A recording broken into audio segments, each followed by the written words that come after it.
With Game Time Picks, we make buying tickets easy by serving up only the best deals on sports, music, and shows. What time is it? It's game time.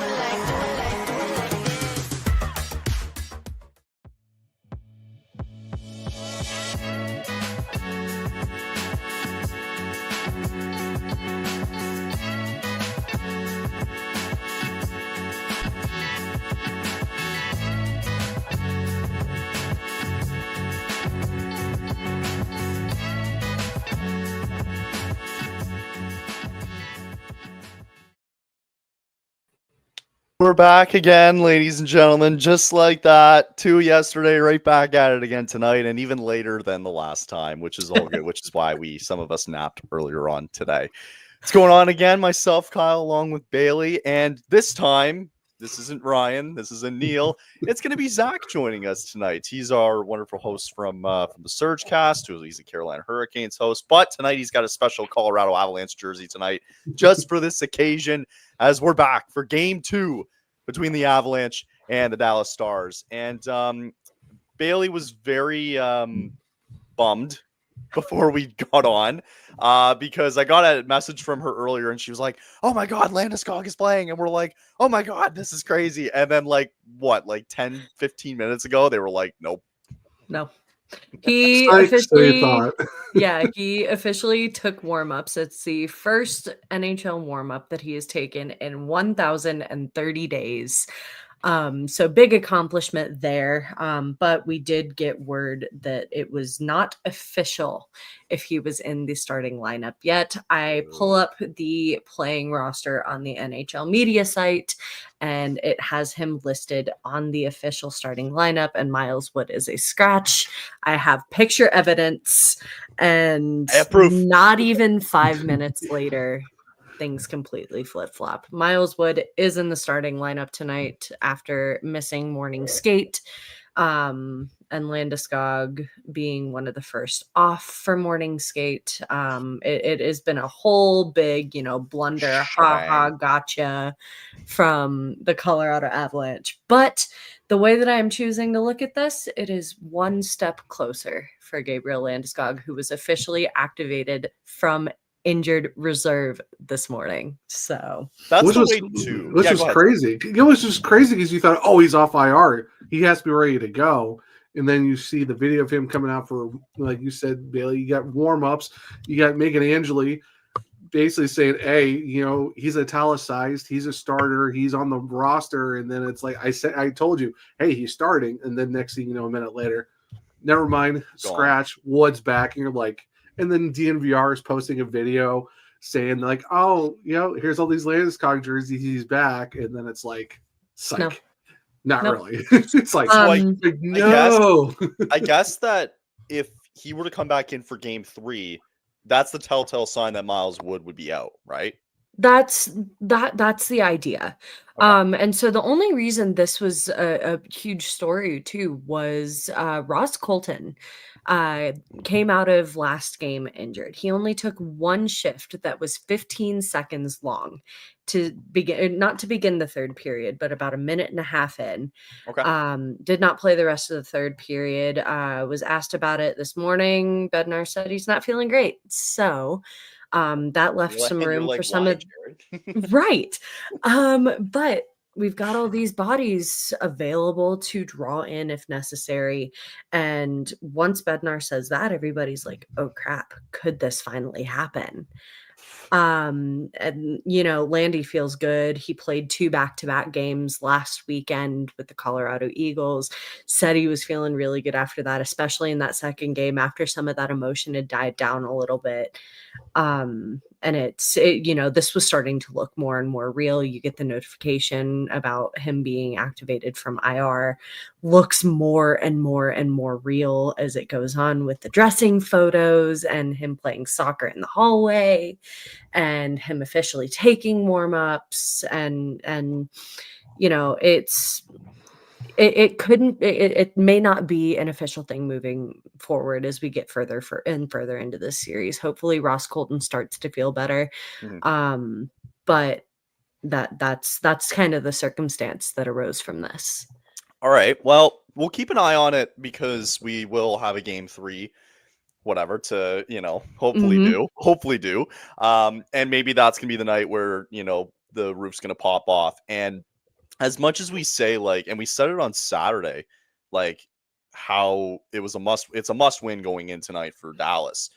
It kind of feels that way for Colorado a little bit too, because you're like, oh, all of a sudden we can take advantage of this. We can come back. There was the news that Landeskog could have came back tonight. All of a sudden, if he comes back for game 3 and we're up 2-0, you might as well write W on the scoreboard for Colorado that night. Right. I think for both sides, it's important tonight. It feels like do or die tonight for Dallas, and also real opportunity here for Colorado to just take a stranglehold on this series. Absolutely. Especially with the momentum that came out of a monumental third period for this team. They get a couple lucky bounces that end up going their way in the second. That kind of takes the wind out of Dallas's sails. You see Charlie Coyle and Jack Drury working together for that incredible 5th goal. Talk about hockey IQ for a second. That interesting deflection from Jack Drury, completely planned. He meant to do it. It was not a fluke thing. It was like I saw him out of the corner of my eye. He was sitting right there in front of the net.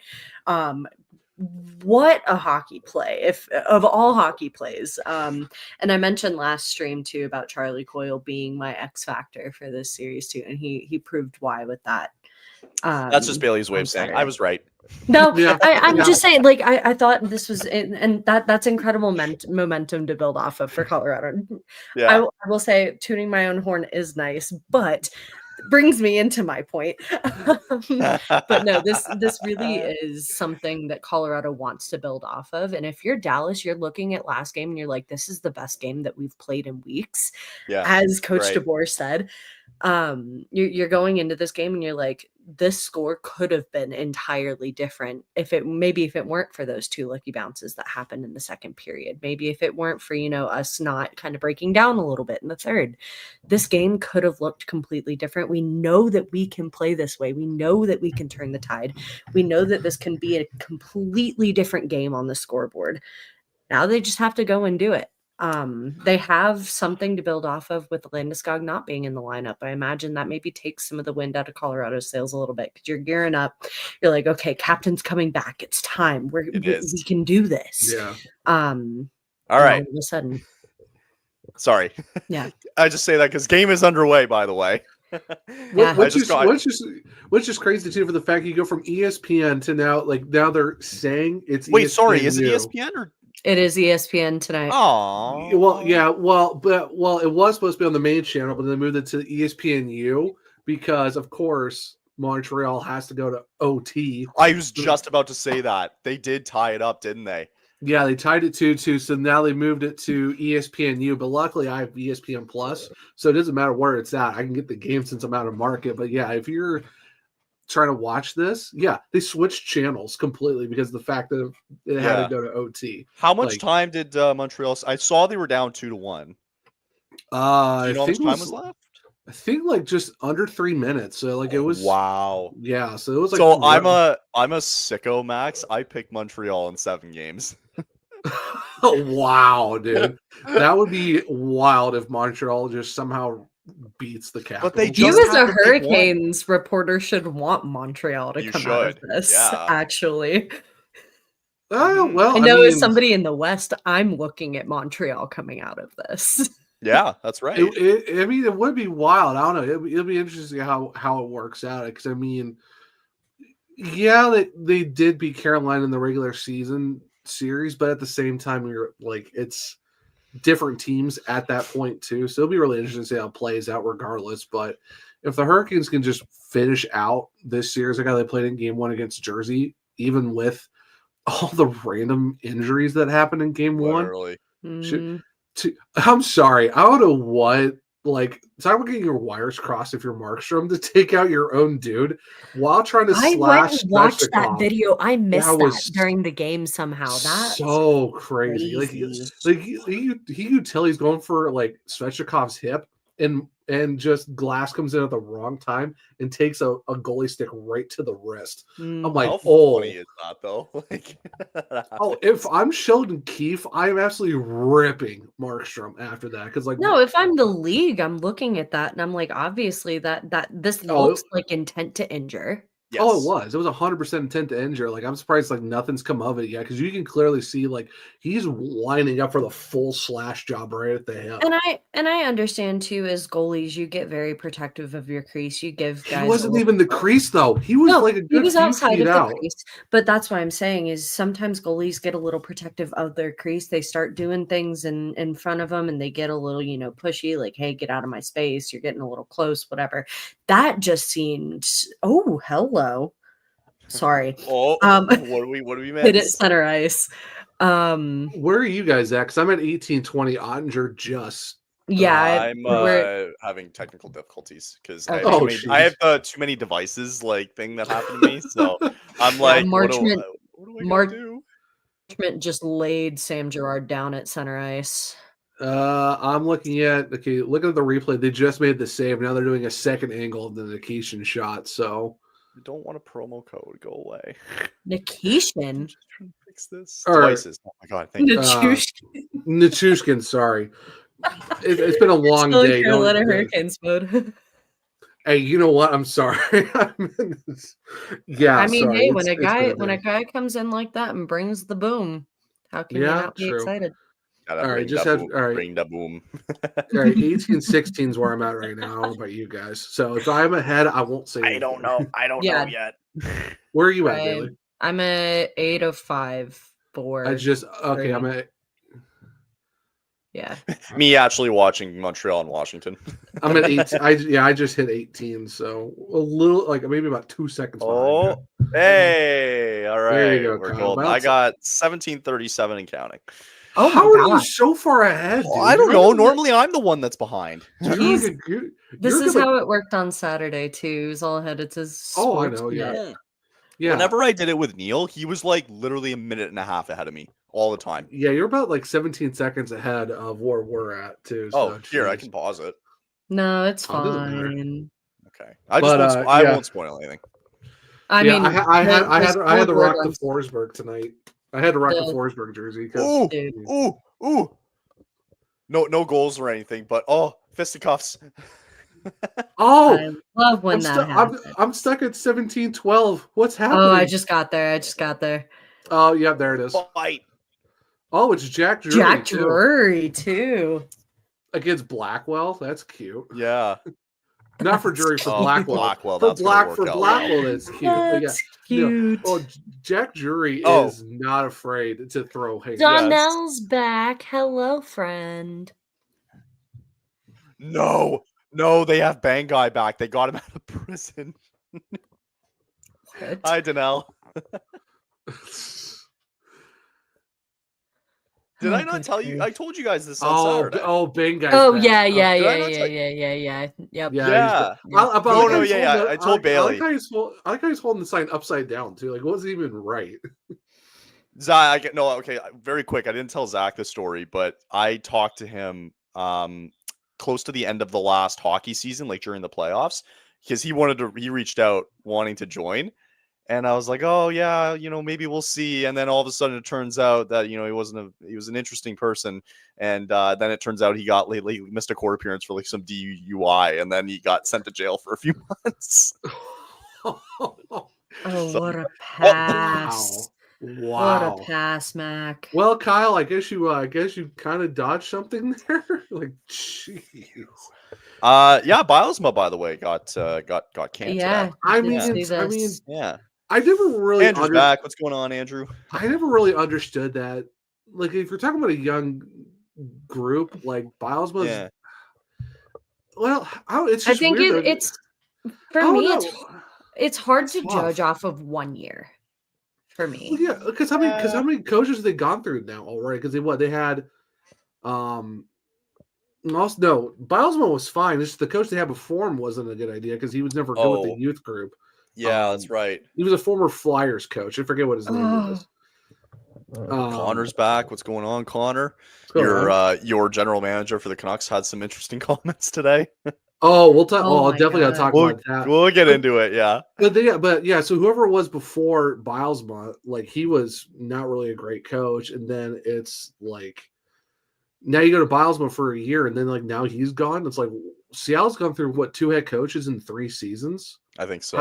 How's that sustainable? Well, I mean, and then you're looking at Ron Francis getting the promotion to president. Yeah. Sorry, Sorry, Janelle had a question for Zach. Yeah. Favorite matchup at the playoffs. This one. Honestly, yeah, without you saying that, Kyle, I was going to say Colorado Dallas just because of the implications of what's going on between these 2 teams. I would say I was kind of excited for Battle of Ontario, but if it's going to be like this the whole time, I'm not really. I'm gonna give it a couple more games to see where I'm at with that because there's no way we're going to have that much of a break beating every game. So hopefully we'll see something different. Yeah. Battle of Florida should be interesting too because we know those teams just absolutely hate each other. But if we're going like bona fide, I'm watching this. Like this is the second game I've already watched out of the whole series because I mean it's Colorado Dallas. Of course, I mean we're in a Avs jersey for a reason just because it's Colorado and I might know someone there, but Oh, really? Then in terms of playoffs, honestly, I miss the 1v8. Like Kyle, I mean, we like all 3 of us grew up with a 1v8 system. It just made sense. I understand where they're trying to go with the divisions. At the same time, I'm like, I'm sick of seeing the same guys over and over again. Like, I know they want to create drama, but let drama build itself out. Not like, oh, we're going to force you to play the same teams over and over and over again. Boom. Yeah. After a while, it gets kind of old because for Canes fans, it's the Rangers again. Oh, it's the Devils again. Oh, it's the Islanders again. Like, we need to change up a little bit. Yeah, but don't forget, these are, I think, these are also teams who, it's a 32 team league, right? So you're going to have some transparency at some point, right? Well, now the Kings Oilers thing is like, stupid because 4 years in a row. My gosh, I know. It's just, I don't know. It's just. Sorry, and real quick, shout out last night to Grant, who did a great job last night. He did Leafs and Senators last night. He did a fantastic job with it. Wasn't he by himself the whole time too? He was, and he did a really good job with it last night. That's pretty good to do it by yourself. Like, I mean, for me, like doing a podcast for like a half hour to 45 minutes by myself is crazy. I cannot imagine trying to do a live stream of a game by myself. Like, it's big props to Grant. Yeah, it's doable if you get people hanging out with you in the comments, which is like what we have, right? You get some good talks going, and you kind of like you have these like self talks almost too. It's kind of like therapy.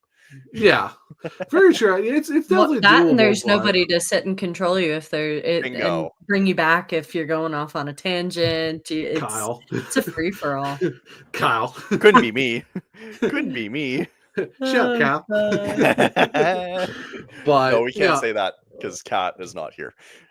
Oh, that's fair. But no, I see what you're saying though, Kyle, with the fact that I feel like, yeah, it's a big league and stuff like that. But I don't know. Sometimes I do miss that 1v8 because like it makes it more intriguing when it's like you might get different teams here and there, but like the forced playoff drama of the divisional thing, it's like, I don't know.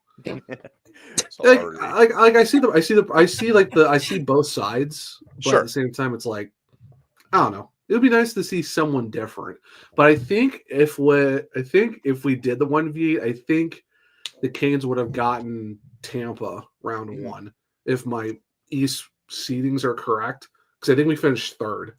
So and the Devils would have been all the way down to like 7 or 8 or something like that. They would know. They would be the 6. So wow. Oh, sorry, 6. That's right. Then I guess we would have gotten the Devils regardless because we finished 3rd, or did we finish 4th? Yeah. Anyway. Oh well. Either way, what do you like about? I don't know if you saw much of Game 1. What do you expect tonight here? Game 2 so far. Are you asking me or are you asking Bailey? I was here. No, Bailey was here. Also, Bailey, they're showing us me highlights on our end. You might see it too if you get the ESPN feed of Gabriel Landeskog. I'm getting Jacob Trouba and his mom talking about something. I got the game on mute, so I don't know what they're talking. You're good. Same. What am I going to feel like in Game 2? I feel like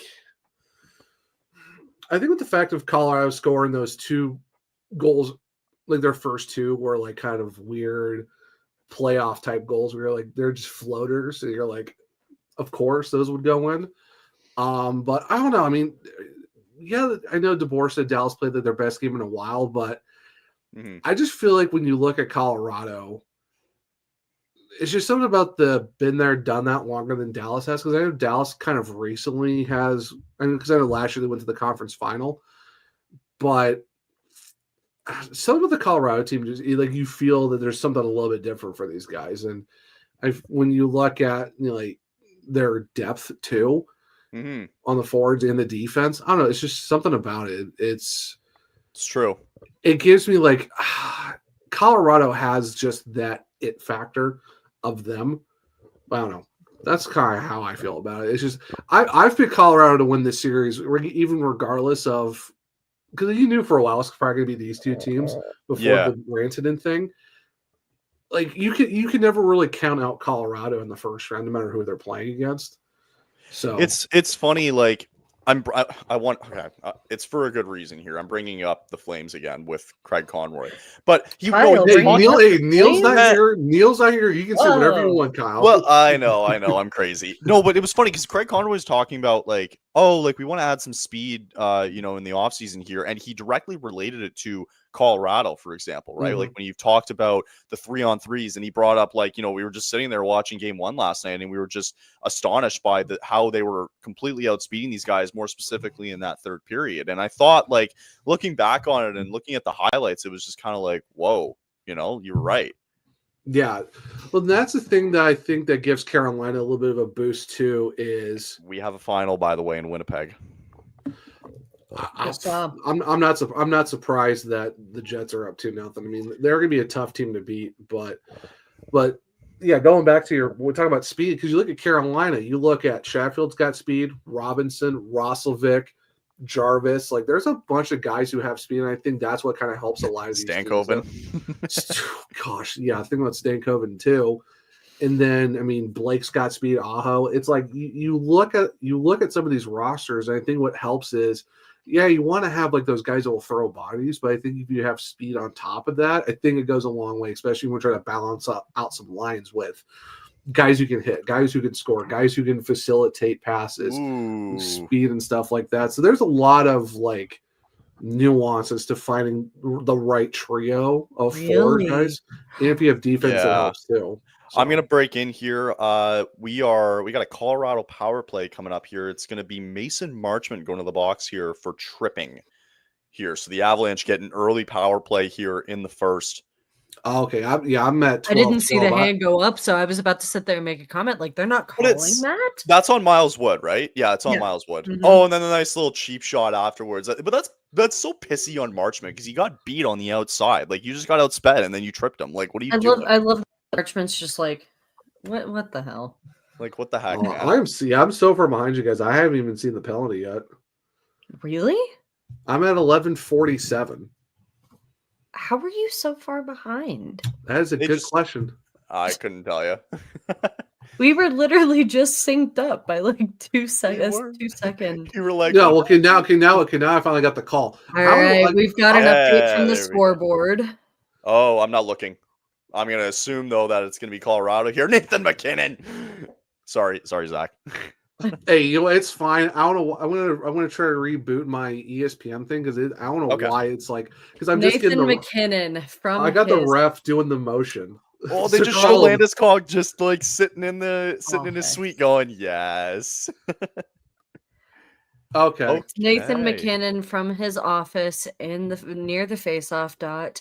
We talked about this last stream too, and I mentioned how Nathan McKinnon practices this same exact shot every single practice, every single morning. Whether it's Netchus feeding him the pucks, whether it's Landeskog, it might be Brock Nelson or Lehkonen at the time. He's got his crew over on one side of the ice feeding him pucks to shoot from that same exact spot. How do you leave him so open? Yeah, I just saw the second replay. They're about ready to drop the puck at 11-12, so I'm kind of back with you guys now. Okay, what a shot by the Nate Dogg. Like that was disgusting. So I have a question related to Dallas here.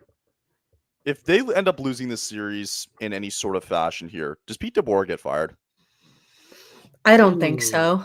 No, really? I don't think so. You really can't put that on DeBoer because I mean he got them to the second seed in the Central. You I mean, can't. I think there could be an argument made for it. I think there's absolutely whether an it's argument. If you get boat raced in a sweep, maybe I can see that, or 5. Right. There is something to be said, I think, about the player management in the last couple games of the season.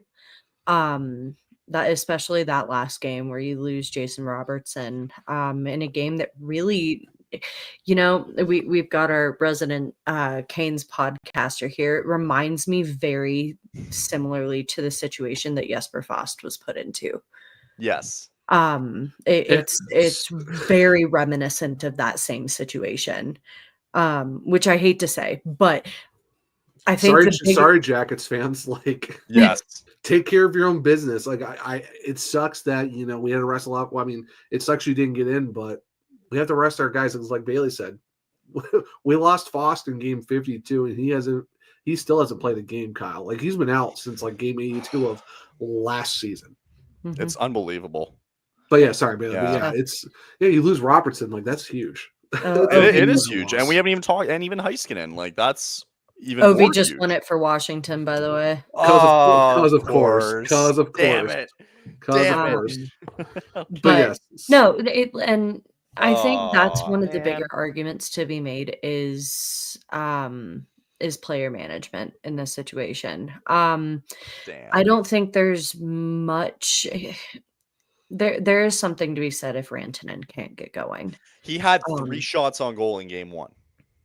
And was still in -2 with 18 minutes. I've seen a lot of Dallas fans too going like that was the most lackadaisical effort I've seen in a playoff game, and I'm like, oh. Well, like, it's funny because Ryan asked a good question on Saturday where he was like, it was me. Sorry, that was you. Yeah, you asked a great question on Saturday where you were like, do you see Rantanen as like what was it, like a mirror image? A McKinnon merchant. McKinnon merchant. Yeah. Ooh. Yeah. And I was like, no. And I think that's starting to slowly prove itself. To be honest, I can I've always wondered that too, especially after he left Colorado, because it's like he goes to Carolina. You're like, okay, maybe it's the system. He's still getting used to it. He's still in shock because he got traded. Sure. And you can say, okay, well, they thought it was posture by Colorado. They're like, sure. They thought they were just going to, put pressure on Colorado to get the deal done. Colorado's like, all right, cool. You said you're fine. Bye. See you later. And then it turns into, oh, I was shocked. And then it's like, then you're getting these stories of like, oh, I didn't know until last week, a week before the trade deadline, or it's like, oh, kind of right away and stuff like that. And then, you're seeing some effort, but there was like a few games where it's like the last week before the deadline, you could tell he was just he was there, but it wasn't really there. And then he goes to Dallas, and then it's like you see, even from March 7th to the playoffs, you kept hearing, he's okay, but not doing great. And then you see game 1, and it's like, wow, he is just gliding, and I'm like, is it just have we thought of him as a top 15, top 20 guy in the NHL and one of the top power forwards? Just by happenstance? Yeah.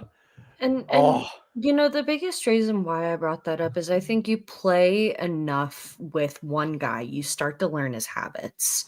You start to learn, okay, where he's going to be. That's the basis of chemistry.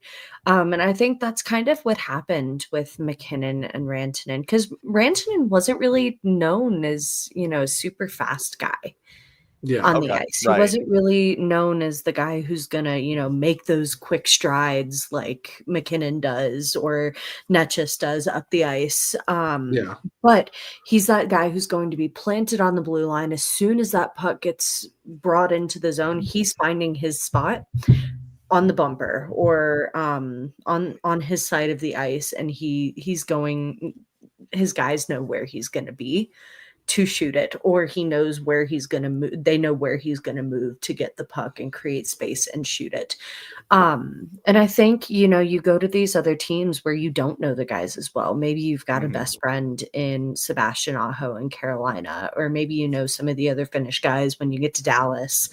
But it's still, you haven't played 10 years with that organization. You don't know the mannerisms of these other guys that you're playing with, and they don't know yours. And so it's really difficult to kind of fall into a rhythm like that when, you've been used to doing this for 10 years with certain guys. And now you can't do that. And you have to kind of switch up your entire technique on the ice. You have to, you have to find a completely different game almost. You really have to. That's kind of what he's trying to do. Yeah, sorry. Most goals in Avalanche playoff history they're showing here. Joe Sakic at 84, Peter Forsberg at 58, and McKinnon now at 51. 3 in the series already. I bet you this playoff series, I think these playoffs, I think he passes Forsberg. I think he can get another 7. Yeah, absolutely. Before the playoffs are out. Sure. Now Sakic, I know it's a little bit of still of a journey to get there, but I think if you give McKinnon another what would you say, Kyle? 2 more playoffs? That's tough. 84. He's at 51. You're only talking. I know you're looking at 33 back. I mean, if you give Nate Mack another 3 playoffs, I think he can do it. Now, if you include this year and the next 2, I think it's very possible he might. I think he would need the minimum 4. I think 3 is a lot. I don't know. I mean, he's 33 back already, and this is game 2 of this. I mean, if you gave him another 2, if you gave him this round 2, and the Western Conference Final, and then another 2 playoffs after that, I think it's very doable. He's definitely not thinking about that, though. 100%. Oh no, 100%, 100%. He's not even thinking about it. No, gosh, to have a Nathan McKinnon on your team, I would give my right arm up to get Nate Mack on Carolina. He would be disgusting in Carolina. Doesn't matter where he goes; it's just who he is. Oh, I know. That's what I'm saying, though. That's a dog that I would want on this line. Oh yeah, Ryan's got to be super happy right now. By the way. Oh yeah, he must be loving her. Right yes. Now. Yeah. And what's so interesting? You talk about Nathan McKinnon and personal accolades. Bednar touched on that towards the end of the season. Was it's cool. It's a cool little, personal whatever. And, Nate's got a lot of them. His trophy case must be overflowing by now, which I thought was hilarious. But he isn't care. To Bednar, and I think the mindset that Nathan's kind of fallen into is he doesn't really care. It really is not. I'm sure it's maybe something he's thinking about in the back of his mind. But in the moment, he cares about the cup. He cares about making sure his team is doing what they need to succeed, because he is sure of his game. We talked about this a little bit on Saturday. He's earned the respect from Bednar to be able to kind of manage himself and manage his game. He knows what he needs to do in order to get 100% from himself in a game. But personal accolades aren't really something they look at. So maybe when you bring up records to guys like Nate or to guys like Bednar, they're kind of like, oh, really? We didn't know that. No, that's a cool accomplishment. That's not something they're actively looking at. No. Unless it was like a Ovechkin type record.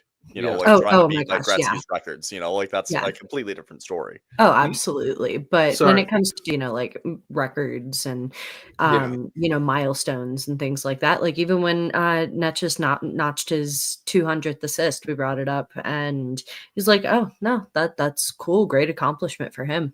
He was he almost seemed like he was taken off guard by it. So it's not something they really keep track of. It doesn't seem like it for sure, which, I mean, hey, that's some good mindset. I still feel for the fact that the first time I ever got to talk to Bednar is when you were in Carolina for that game, and of course, goofed up Devon Tays, and he's just like... No, you just kind of, whatever. Hey, you know what? Hey, at least I got the Tays part correct, so... Yeah. I was actually going to bring this up. So how about for the fact that you have 4 playoff games tomorrow and 3 of them are overlapping by a span of between 6 and I think it's 7. And one's at 11 Eastern. NHL scheduling. Yeah, let's put Canes Devils on ESPN at 6. We'll have Battle of Ontario at 7:30. Then we have the one of the West and Lightning at the Battle of Florida. Yes, you have 3 Eastern Conference games all within like 2.5 hours of start times of each other. Then you got wild gold nights at 11.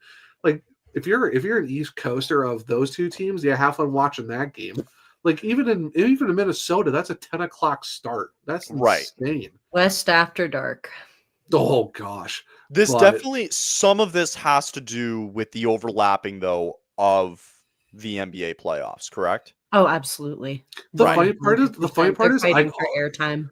The funny thing is, all I've seen is people are like, meh, about the NBA playoffs. Like there's like I'm seeing like all these like it's hard. YouTube videos and all this stuff. Like all I see like in the algorithms is the NHL is hot, the NBA's like falling short. I'm like, that's wild because you talk like not even 3 years ago, like no one is giving a flip about unless you're the diehards of hockey. Yes. Now it's like NBA's falling apart and the NHL is almost like about ready to hit number 3 of popularity. Started which is insane. Nations. Yeah. I think the Four Nations was a big part of that, but there's also you've got matchups like Dallas and Colorado, and I'm not trying to sound biased in this and saying that this is a huge matchup that more than Colorado and Dallas fans have their eye on. You've got matchups like Montreal making it back into the playoffs. You've got the Battle of Florida, which I think has been a highly anticipated series for a while. Yeah. We got Ontario again for the first time in a while. So that's and all of that going around with Toronto too. Like that has a lot of eyes on it as well. Which brings me to my point. This is why Gary Bettman won't change the format. No, but because he knows because of this, because he knows how crazy it is. You know that he's in his head is, this is how I'm going to make the most amount of money. Mm-hmm. There was someone who I forget where it was. I saw someone bring up. They brought up like the NBA playoff bracket, and they're like, "Oh, the NHL should incorporate the play-in." I'm like, no, absolutely not. You do not do a play-in because you already have too many. You already have half the league making it in already. Like it's just basically you're looking at the bubble season on steroids if you're bringing that again, but with actual fans in the building. I'm sorry, but the NHL is not because if you have that, then the Jackets making the run null and void. No one gives a crap about it because they're in the playoffs. Or no, nothing against you, Kyle. Calgary already in, no issues. There's no drama to the second to last. They should be in. They should be, but basically what I'm saying is like then all the playoff drama that we just had over the last week, the last week of the regular season, which was great for you get in your ratings. Yeah, right. That's what I'm saying. But you have the play-in bracket, doesn't matter. I know it won't matter. It diminishes the regular season. Oh yeah, because it makes that's why that's why you see the NBA rings falling apart because too many teams are getting in now for these play-in games that don't really matter because it's not an actual round. It's just a play-in. It took Montreal 82 games to get in. It took Minnesota and St. Louis 81 games to get in, right? Like, Montreal because that was Montreal's 82nd game because they had to get in at their last game. Correct. Yeah, and with Columbus still having a game in hand. But yeah, that's the crazy part. So and that's why I don't think the NBA All-Star game is an absolute joke. And like everyone hated it this year. Like Four Nations just basically spanked them. Like Four Nations even spanked the NFL because the NFL's got flag football now for their Pro Bowl. Like and it's funny. Well, and you got to also think you got to think about the political climate kind of tying into that as well. That NHL or that USA Canada game.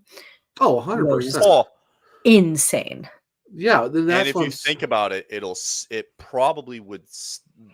Assuming this is the trend that it's going to go, it's still going to be that way come the Olympics next year, come when they decide to do the Four Nations, what do we call it, the World Cup of Hockey coming up. I think that's what 2020. I think that's 27 or 20. I think it's 28, isn't it, for the World Cup of Hockey? Yeah, it's never the heightened rivalry has never been so high as to what it was at the Four Nations in a tournament that we all thought was going to be meaningless.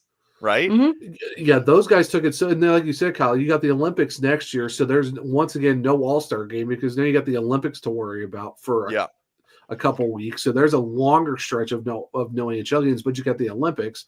Then you get World Cup of Hockey again, which everyone is excited for. But then it's like, who's in, who's not? Then I'm like, well, if we're still going to do USA, Canada, Finland, and Sweden, well, then how about Team Europe and Team North America again? Because we saw what happened last time they brought those teams in. I mean, I was Kyle, you got one behind you. That's what I'm saying. Like if you bring in, okay, there's too many guys. Okay, Canada, USA, 2 stacked. Okay, here's North America. Here's all the extra guys who couldn't make it in. All right, Team Europe. Now you got Draisaitl. You got the guys from Switzerland. You got all these other. You got Czechia. You got all these guys that can't go in their own nation because there's no NHL guys there. Well, put all your European dudes on a team. Bing, bing, boom. There you go. Then you got your Scandinavian guys, your European guys. I know you got to figure out about the Russians. You got to figure out the Russians somehow. Sorry, don't mean to cut you off here, but the Avalanche are right now like working the Dallas Stars here. They're skating around these guys like dummies here. I want to point your attention to Josh Manson, who had some great vision on Jonathan Druin over on the side to try to create a little less traffic and a bigger shooting lane in front of Ryan Lindgren. Lindgren had, yes.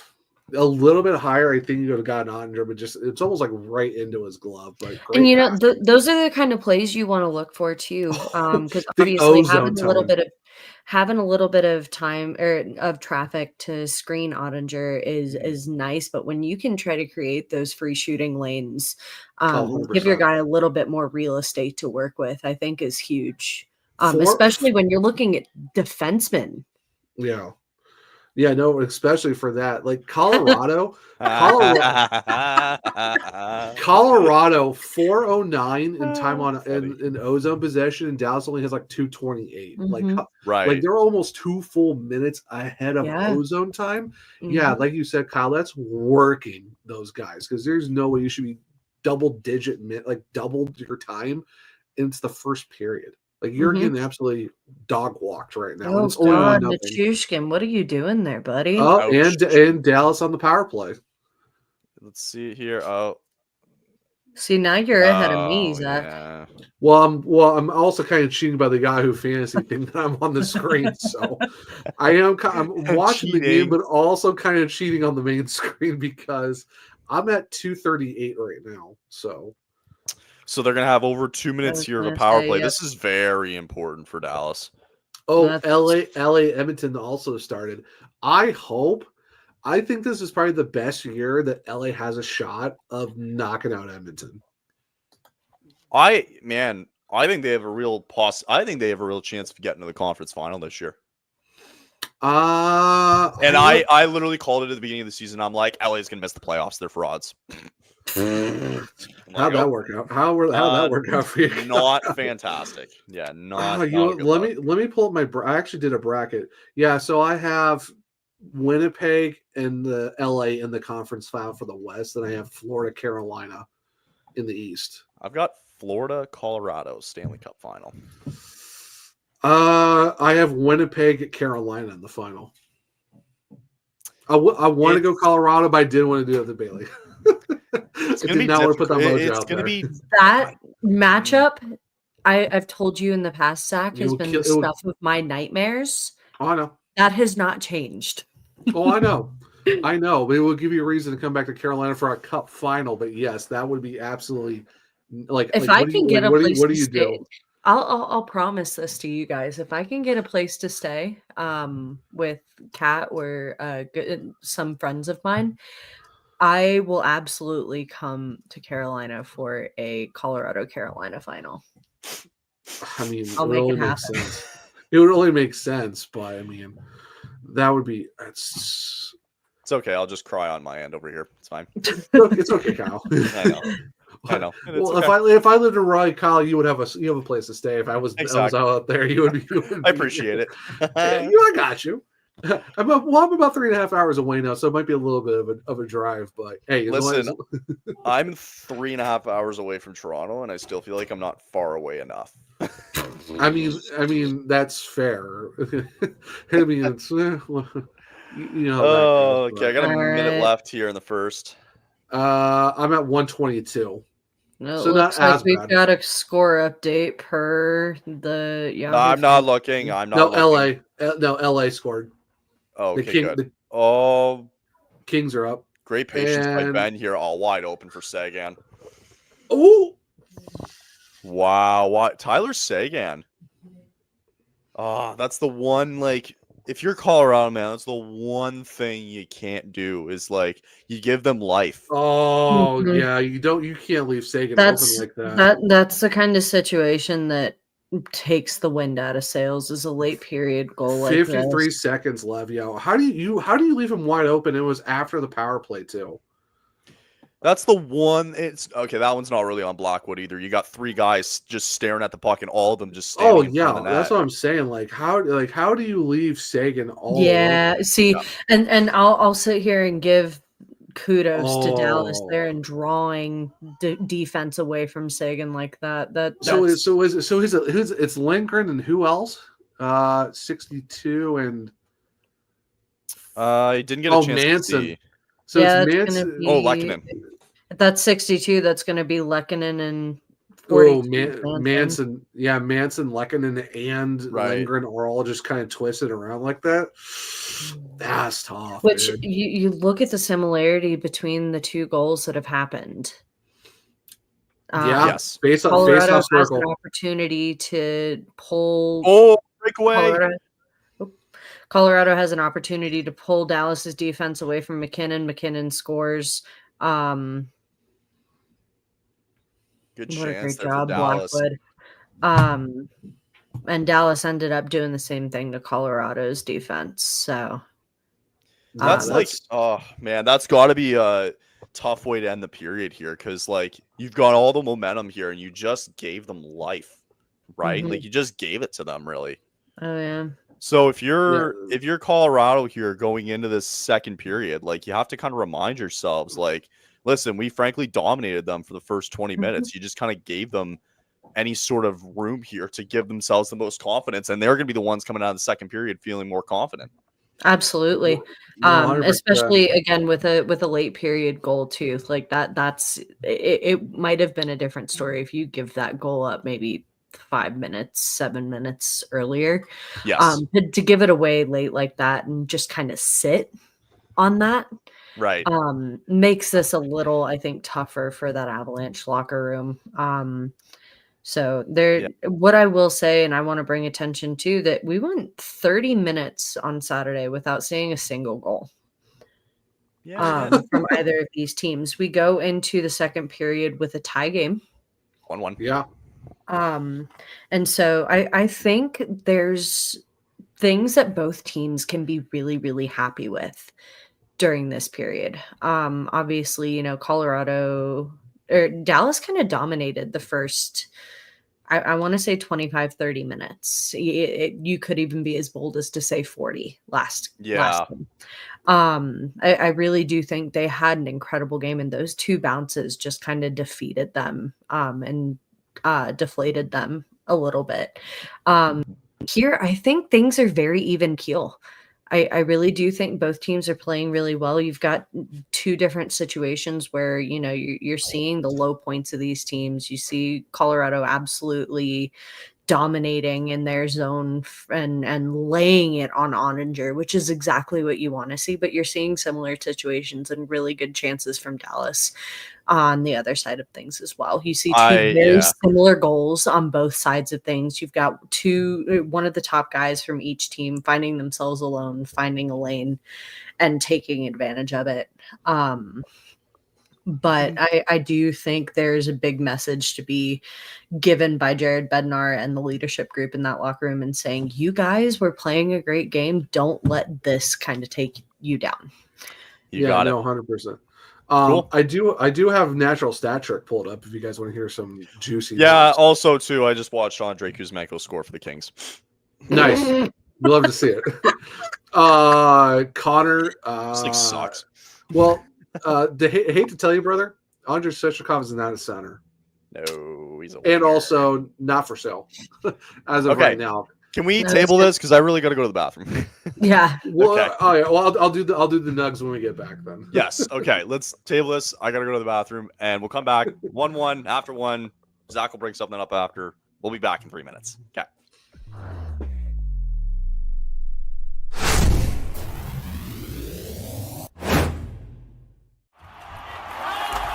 Whether you're looking for courtside or upper deck,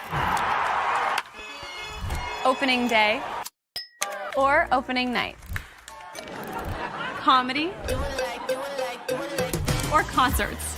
With Game Time Picks, we make buying tickets easy by serving up only the best deals on sports, music, and shows. What time is it? It's game time.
Whether you're looking for courtside or upper deck,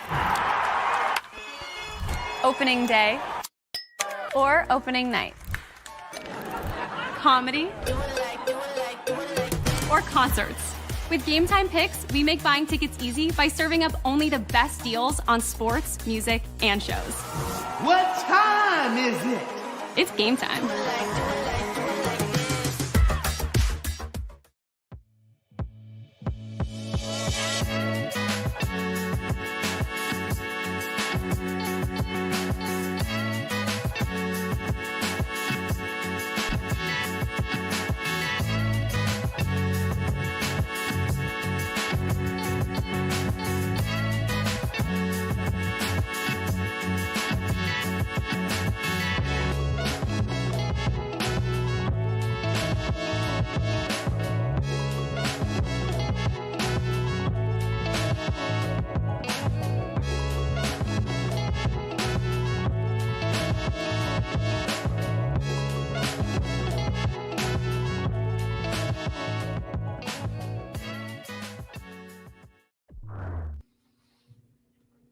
I don't know I don't know. I feel like it's been slow on my end, and Bailey's gone.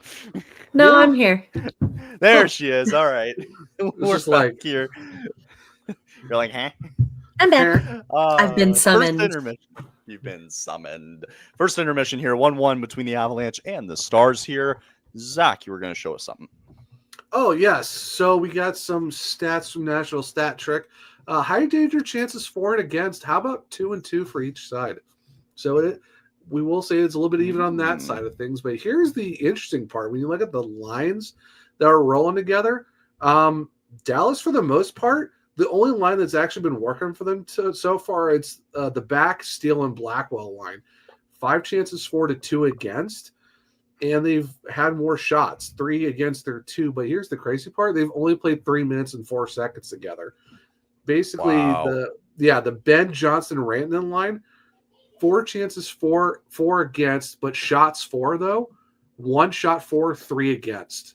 So that line of Johnston, Ben, Rantanen is getting worked right now in terms of just their shot fours. Of course, he's 50, but that's – and then the Marchment, Sagan, Duchesne line, this is the craziest part. 3 chances for, 9 chances against. Oh. 4 minutes and 16 seconds. That other line with Rantanen and Ben, 4:49. And then you look at across, basically their chances for is their 4th line by a little bit. All the other lines are getting absolutely worked, especially their 2nd line. But you look at Colorado, chances for and against, Lehkonen, McKinnon, and Nietzsche, 6-5 in terms of chances for and against, but 2-1 in shots. Right. Kiviranta, Coyle, Wood, 2 chances for, 1 against, and shots are the exact same. But this line of Drouin, Nelson, and Nichushkin, how about 7 chances for, 2 against, and then their shots for is 3-1, and that's 4-19 of time on ice together. Like that third line for Colorado is absolutely working Dallas right now, and it's only going to get better if we know who is going to come back for Game 3.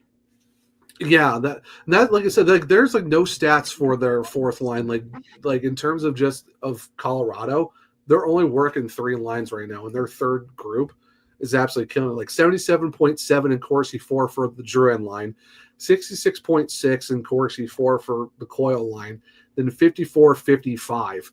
But then you look at Dallas, 71.43 for their fourth, then it's 25% on the Corsi for that second line, and then 50.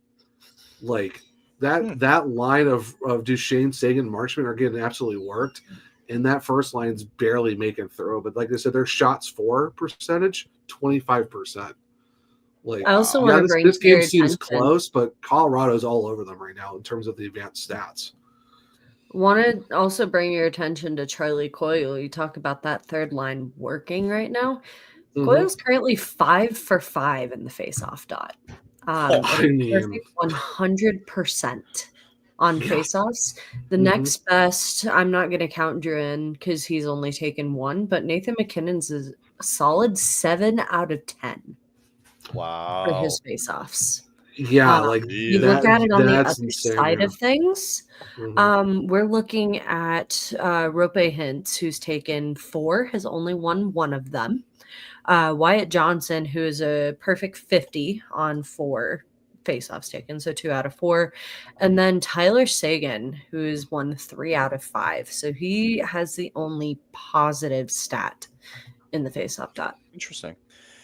It's concerning a little bit if that Wyatt Johnson line that Zach brought up earlier too is getting worked, because that's a guy you just signed too, right? And it's like you want, like, this is the reason why you sign these guys to, you know, what they are, and like you want them to show up for these moments, and they just aren't. Yeah, flat 50, flat 50 across the board on the Corsies, but then, like I said, shots for, they have 1 shot for and 3 against, but yeah, it's not good enough, man. Not good enough. Yeah, you just extended Johnson. You just gave Mika Rantanen that huge contract that he easily could have signed in Dallas or in Carolina or Colorado and Carolina, but he goes to Dallas instead and may even make him less than what his projected ask was. Yeah, which is even crazy to think about. Like I said, then, like I said, you look at that second line with Sagan, Duchesne, and Marchment. Like, they're the worst worked group out of everyone. Minus 20, like they're 25 in Corsi, and their shots for percentage is 33. Like, feels like too, like you just, you know, after going through that, like you can't. That's why I go back to the end of the first period, like that Sagan line. You just brought up their stats there, and then all of a sudden you put them on the power play and look who scores. Yeah, right. So like you can't find a way to keep giving. You know, you're bringing these guys back in a little bit, right? Because if I'm not mistaken, Colorado scored first on Saturday too, right? I believe so. Yeah. Yes. Yeah. Because those who was falling on his back, and then somehow just kind of. Oh, that was Arturi Lekkonen's soccer goal. Right. Yeah, because he was falling down with style. And scored a goal. So, I mean, I don't know. It wasn't a kicking. Which I saw somebody, I started reading into some of the, you know, discourse around that goal. And I think I decided that he has to be the most like flexible athletic man on the planet if he meant to do that. Like if there's no way. Like, because you see his leg, you see his leg kind of get caught underneath whoever it is, and then it went like woo, and it just kind of sweeps out from underneath him. Oh, sorry, I'm sorry. Too much leg. You get a little too frisky out here. What, you don't like hairy legs? Content warning. Content. God, free. For free. Blur it out.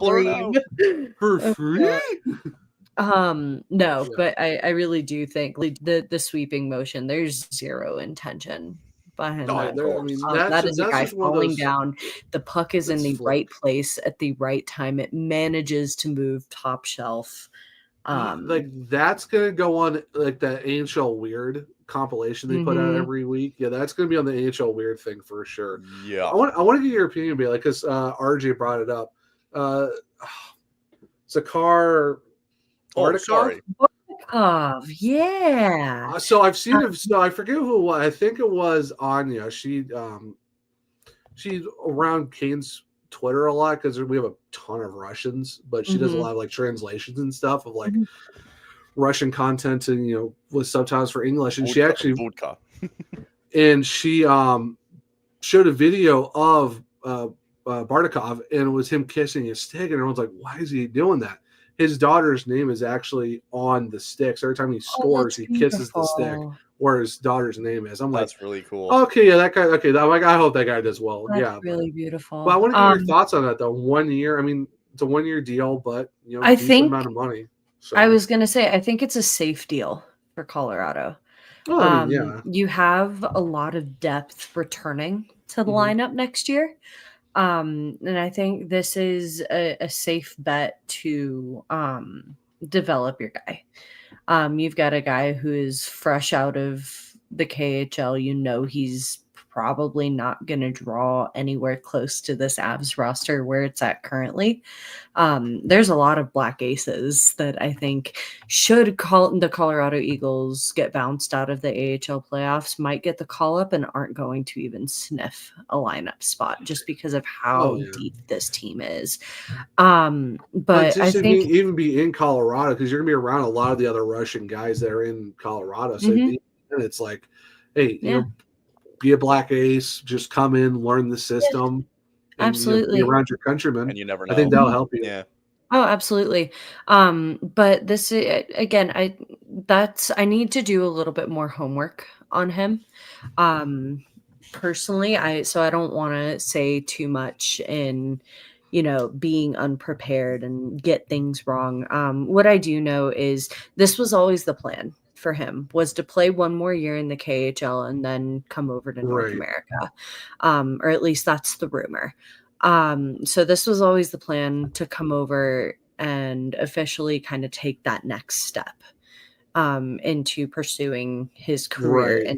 So I do, unless something significant happens and he has a really, really good training camp, he has a really good development camp, I don't see this. I don't see him being a regular roster guy for the Avalanche next year. I do see him making a big difference on that Eagles roster. Absolutely. Oh no, 100%. Yeah, because he's 24. He's a center left winger from what Elite Prospects is saying. He was actually drafted 203rd in the 7th round in 21 by New Jersey, but somehow signed with Colorado. And this you want to know who else was drafted in the 7th round in 2021? Is my boy Dustin Wolf. And I will say, I love Colorado. I love Colorado has a lot of luck with either 7th round guys or undrafted guys. There's currently one big name, 2 big names actually, if I'm not mistaken, and remember correctly, in playing for the Avalanche, one of them being Logan O'Connor, and the other, and before I say his name, want to make sure I'm getting this correct,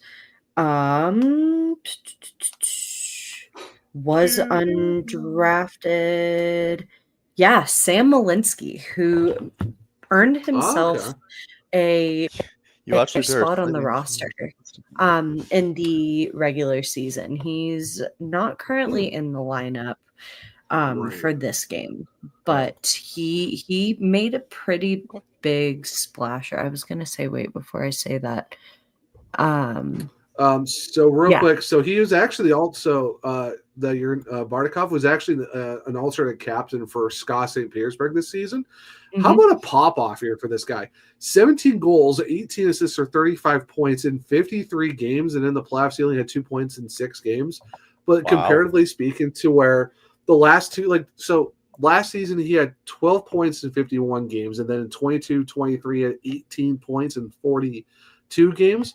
But then, when he was playing internationally for Russia in 22-23, 5 points in 6 games. So you're talking it's it's crazy because you look back really early on when he's in the MHL, he's 35 points, 32 points, stuff like that. Kind of, played a little bit for SKA St. Petersburg in the KHL and played in the VHL. And then the last 3 seasons he's been playing for SKA, but 18, 12, and then boom, immediately 35 points in 53 games. I think he's going to take a little bit of time to get going, but if you have your last season being kind of where was this? Now he's kind of there. Like you said, Bailey, I think putting him in cut with the Eagles might be a good thing for next season. At least get used to North American hockey and see where we're at. It means a 1-year deal, but you can give him another 2 years at 900,000, 800,000, however you want to do it for after next season. We are back underway. This to me looks like I want to bring something up because the Altitude broadcast just put up a hits by game graphic. Did you bring it up? Bring it up. I got it. No, I can do this. Okay. Colorado had 30 hits last game to Dallas's 18. This game, Colorado's already cut that in half and then some with 17 hits to Dallas's 12. Ooh. And that's just by the end of 20. Wow. So they've already Dallas has more than already cut their hits in half. And then some. They're only 6 hits. Sorry, quick math. They're already 6 hits away from their total in game 1, and I don't think that's slowing down anytime soon with the way this game is going. Colorado being 17 hits again, already cut their total in half. This is turning. I said last game was chippy. This is kind of turning out to be another ball game. Oh, I mean, it always is, right? Oh, where are you at? Where are you at, Kyle? Me, I'm at 30, 18, 32, 31, and then Mackenzie Blackwood loved it. 19-10. So I can't help you there. I'm sorry. Well, it's actually fine because I actually have to go to bed here in a little bit because I'm getting up 5 tomorrow. Only because I have to drive up to Raleigh because we have media availability with Rod and a couple of the guys at 10:30. Nice. Well, no morning skate, but they're still doing some press stuff. I'm like, well, I'll just get up there anyway. For that. That's Exactly. And then we're live tomorrow night. Neil wanted to go live tomorrow at 6. I believe 6 o'clock is the game tomorrow. So we'll be live for that one, 6 o'clock. Mm-hmm. And then I think you want to do Friday. Wait, it's Friday's game 4, correct? 3. Friday's game 3. Yeah. We play Sunday, Tuesday, then we have 3 days off, and then it's game 3 on Friday, and then it's game 4 on Sunday. I'm like, that's kind of nice. Yeah, but it's like, so you have 2 games in 3 days, then you have 3 days off, then you have 2 games in 3 days again. It's like, make up your mind, league. well, that's the bad part of the first round. Of course, then when you think about when to get to the conference final, then it's like you're having to wait so many days. I don't think you have to wait as much because it's kind of like you almost flip-flop. I was going to say, if they do it right, I think they would flip-flop it, right? Like you have a game still each day. Right? You would think so, or I guess depends on travel. I guess depends on where the teams are at too. That they might have to add a day of travel or however they want. For the first 4 games, unless there's a sweep. Right, exactly. But yeah, so I guess we can't complain now for being the first round where it's like you're going to get a game every night regardless. It's just your team has to wait longer than some others. Or like you said, tomorrow you get a random, hey, here's 4 games in one night between 6 and 11. And they all overlap. Yeah. all 3 Eastern Conference games are all overlapping within 2.5 hours of each other. It's like, I hate that. That's so annoying. Like, thanks, Lee. Well, especially when you get Carolina You got Carolina, Jersey at 6, and you got Battle of Ontario at 7:30 on ESPN2, and Carolina's ESPN. So it's like Bailey. The Stars have officially taken their first. Oh no! Wow. Let's see it here. All 5-on-5 here as well. Who do they have out on the ice right now? I got the back line out there for the Stars. Watch me a line we just talked absolute crap about too. It is Thomas Harley. Harley scores it. Yeah. Wow. I think Blackwood just didn't see it. I think he was screened pretty well. No, he's got Girard, and I can't see who else is there with him. Kind of in the way, or yeah. So he's got Girard and another Stars player screening Blackwood. Right. Man, everybody in unison doing the Stars, Dallas Stars. It's like pretty cool. Yeah. 6 tomorrow, 8 Friday, then 3:30 again next Sunday. I'm like, what is with these stupid random schedule? 3:30 in the afternoon start. I'm like, okay, so we had 3 o'clock on Easter Sunday, then it's 3:30 the next Sunday. Like, make up your mind.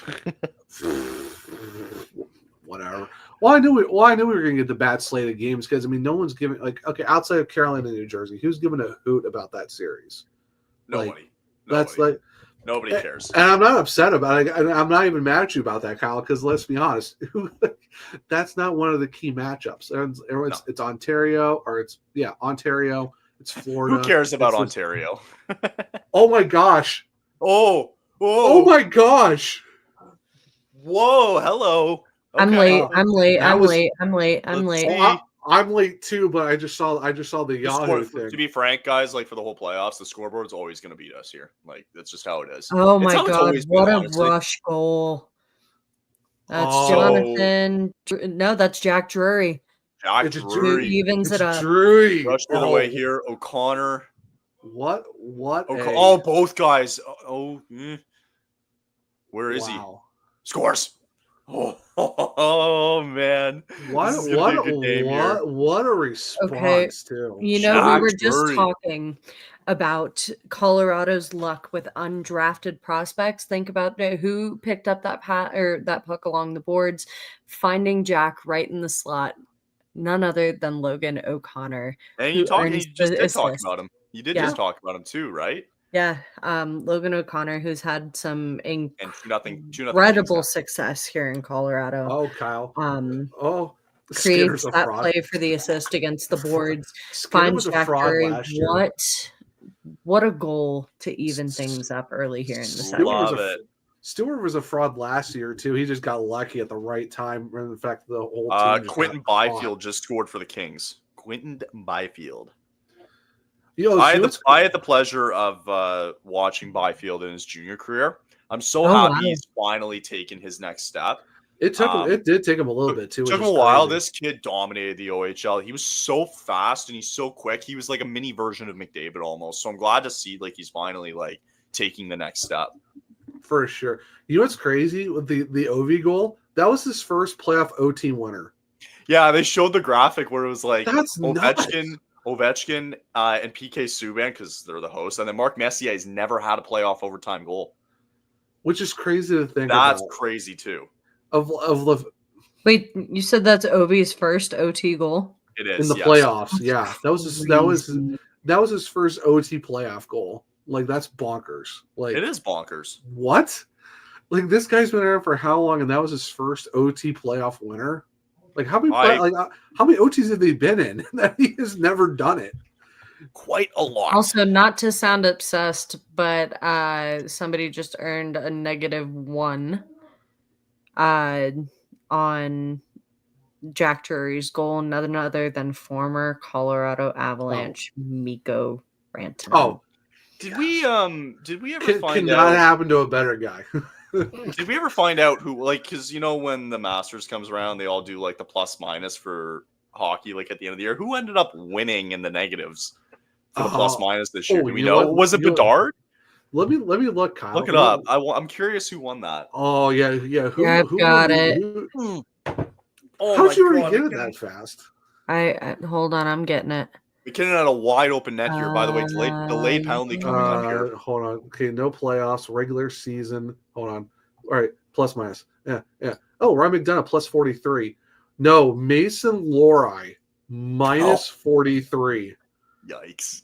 Wow. Kyle. Yay. Yeah. Bertuzzi minus 39. Kyle. Rasmus Anderson Anderson. minus 38. But Connor Bedard is top 5. he mentioned, though, for Anderson, he gets a pass because he broke his fibula with like 15 games to go, and he played through it. Oh, why would you? Why? Yeah. Oh, so he played through it with like 15 games left, and unfortunately, there was just a lot of the goals that came against him was during that stretch. I'm sorry. They should have. I know you're pushing for the playoffs, but if you broke your fibula, sit, dude. Like, you're not helping anyone out here. Yeah, they were also 11-2-3 since the trade deadline. So. Also true. Barclay Goodrow minus 37. Steven Stamkos and Connor Bedard tied for 5th at minus 36.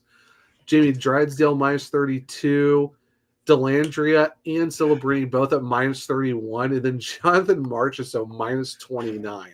Not Connor saying if Bailey's moved on. No, and Connor, the only reason I brought it up was because the Hockey Podcast Network, aka this guy right here, considered Mikko an X factor for the Dallas Stars. You know, which I understand why. To be fair, this really is a big series for Mikko to kind of prove that he has what it takes to run with another set of dogs. He hasn't proven anything, though. I can't wait to chime in on this. No, and so but that's what I'm saying is I'm trying to defend you. I am defending really? I was like, that's not how we started. That's not how it started. I am defending you because I understand why. Like I said, this is a big prove it series for Mikko. Okay. I do think there is still a lot left for him to showcase in terms of him being able to prove that this 8-year deal that he signed with Dallas is worth it. I don't think he is the X factor in terms of skill. And that's where I'll leave it off to you. Well, I didn't want to put the X factor for skills on the post. Yeah.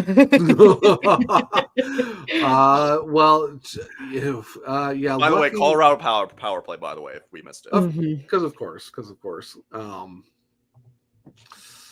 But to be fair, within the post that I'd put, try doing. I had to literally pull a rabbit out of my hat, and I go, okay, what's the name that makes the most sense, and that's not going to piss people off. No, wait. And that's why I'm saying, I understand why his name was there, and it makes sense. I think for Carolina, I think I had Sebastian Aho. I think. I needed something, all right? I don't know. I haven't watched enough Carolina Hurricanes. That's why, Kyle, you could just ask the guy. Yeah, but I don't want to go around asking 16 different people. You know what you need to do, Kyle? And I thought this was really smart. This guy. I thought this was really smart for the hockey news. What you do moving forward is you create a spreadsheet with each team listed and saying, please, each person list your X factor for each team. So that way all of your podcasts can sit there and contribute on every team's if they want to.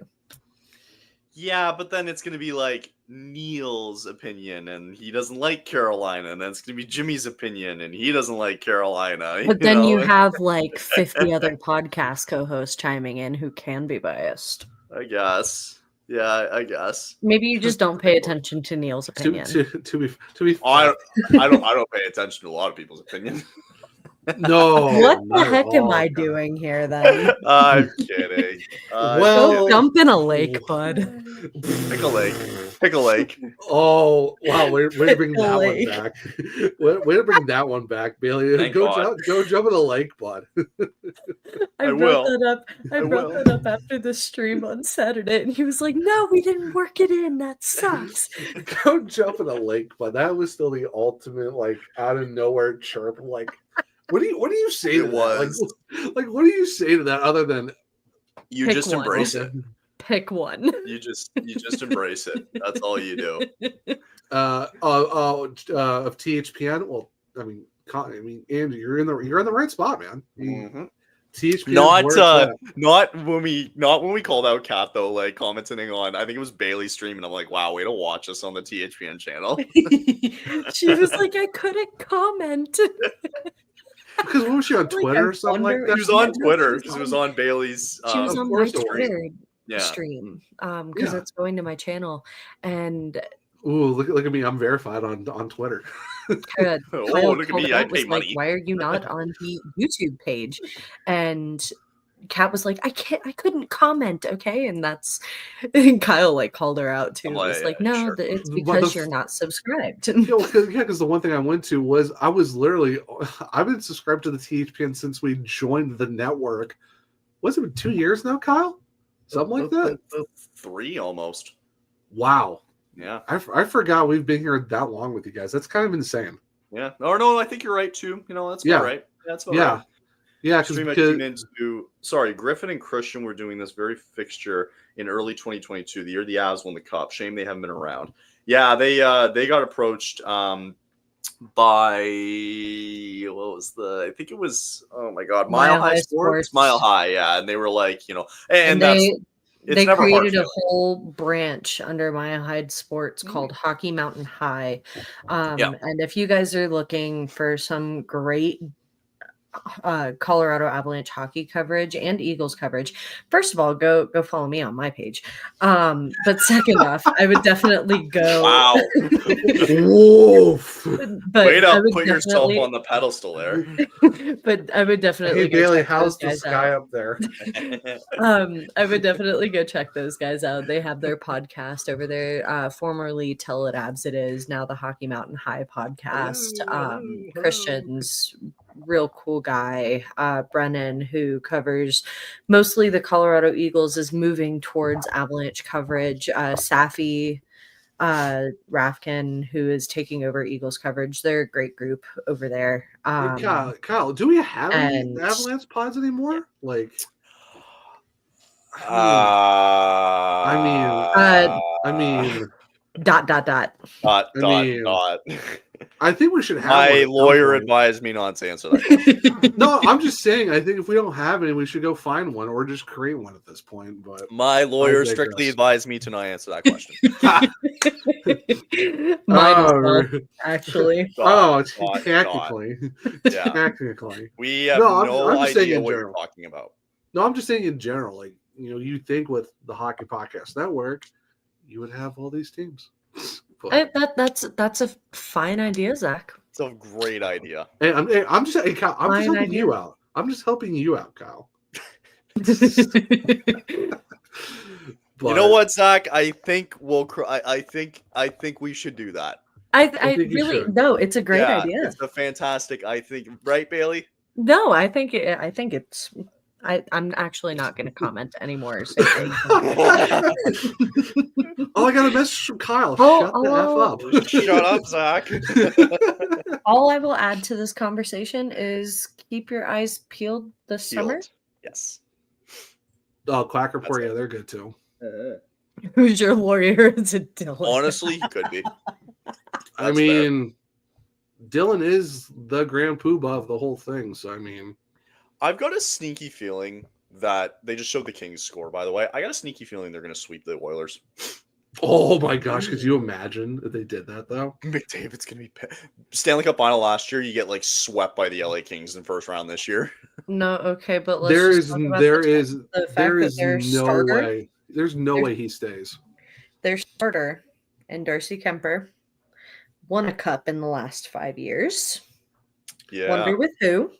I wonder who. It's crazy how the fact you go to Washington, middle of the round, didn't really do much last year. Trade him in a 1-for-1 with Dubois, who everyone thought was just some dude who's just out there for cardio. And somehow it works out perfectly for both teams, but LA looks like the more deep team out of that. It's crazy. If you look at the Western Conference, how many legitimate teams do you think have a chance to reach the final? legitimate. I have about I think 4. I think there's 4 teams that come to mind. Or sorry, 5. My bad, 5. I think it's what? Winnipeg, these 2 here, Vegas, and LA. That's what I have. I don't think it's crazy to say LA. No, because Bailey just mentioned it with Darcy Kemper, right? Like, and he's had a Vezina year. Yeah, LA for sure. Yeah. Dallas, I don't know. It's just. Well, if it wasn't the injuries, I think Dallas would be right in this series. Connor. Oh, Kiviranta is fuming, dude. Okay. Oh my God. Oh. Alrighty then. Well then. Okay, actually, let's put some respect on Leon Draisaitl's name. Yes. Let's absolutely put some respect there. Oh no, I'd be happy if the Kings beat the Oilers. I'm okay. I have the Kings going to the Western Conference Finals, so Kyle, I'm right with you there, Kyle. We swept LA this year, and then we also kind of inadvertently gave Kuzmenko to LA. What? Yeah, because that makes sense. Yeah, let's send him to a guy with a team with the. Well, no, I mean, like, it was Philly who sent him to LA.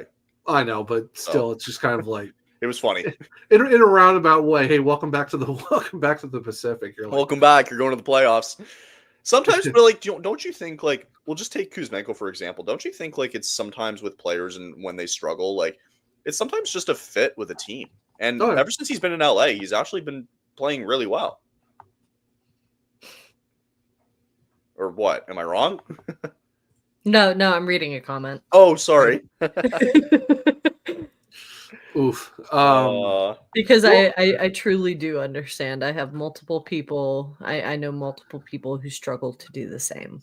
Yeah. I mean, well, you look at Carolina. I mean, you have Taylor Hall, who's kind of just middling with Chicago, then comes to Carolina and pops off with 4 power play goals in like 31 games. Or you have, Mark Jankowski.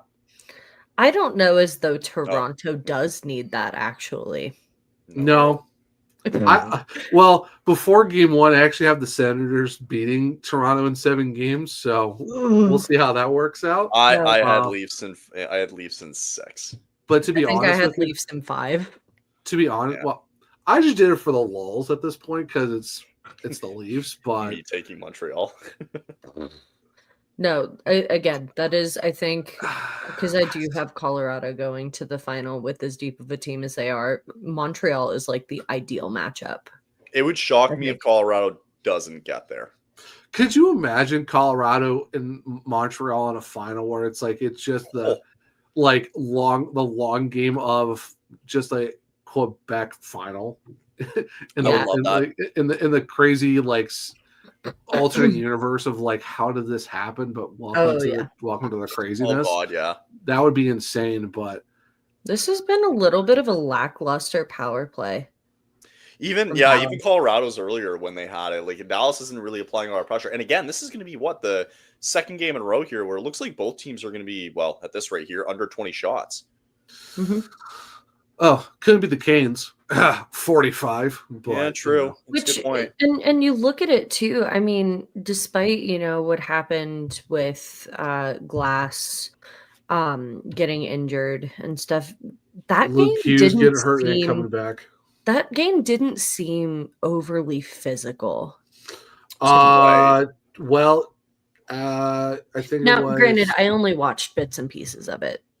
Give me a second. I still have the graphic that I had to make yesterday for my other network I work with.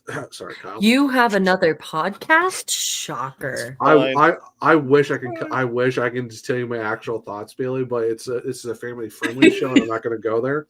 We are family friendly here. I was gonna say you can say, but I also have a vague idea as well. So yeah, it's a 4-letter word. Kyle understands. Yes. It's actually 52 hits for New Jersey to 41 for Carolina. So actually it was 93 hits in this entire game. But here's the thing though. The Canes had 2 penalties all game, but one of them was a phantom embellishment call. But I'm sorry, I don't know how you embellish getting cross-checked in the neck. But okay. I would love to bring up this conversation during intermission. Mm-hmm. Do you think it's right to call a penalty and embellishment at the same time? No, one or the other. You can't call two. Yeah, you got to call it one way. Yeah, One way. No need for the conversation during intermission then. All I'm saying is at that point, it's either you do one or you do none. Like doing the two, where it's like, oh, we're gonna call the guy for cross checking to do. We're also gonna call the guy who might have dove. If it's blatant, then you call the guy who dove, not the guy who cross checked him, because that's just he's selling it to get the penalty. If the guy legitimately cross checks him and he just falls down, then there you go. And if that was the case, you keep it 5-on-5. Exactly, that's what I'm saying. Like, it's either you call one for the embellishment, or it's just kind of like. I like it. I love it. But I don't know. It's just kind of like, it's just dumb. Like, there's no way. Like I said, so one of the penalties was really it was. Also, sorry, I gotta cut you off for a second. Grant, Grant, you should go subscribe on YouTube. Well, on X. Wow. Well, this guy. Oh, come on! Look who's here. Oh, right. Can't. Hi, Zach, Neil. wait, Zach, hold on. Before anything else, Zach, let me explain myself. I fell asleep. Oh, see, I was gonna bring it up, Neil. I'll bring it up. No, because I felt bad. No, I felt really bad about it. Hey, I could do tomorrow though if you'd like me to jump on. I'll get back to you on that because I'm going to be in Carolina. So you are right. You did say you were going to go to the game on. Yeah, so I'm not going to get back to almost midnight my time. So probably no. So I'm probably going to record Wednesday morning. But I just chalked it up as, hey, it's Easter. You're with your family. It's all good, brother. It was. Don't worry.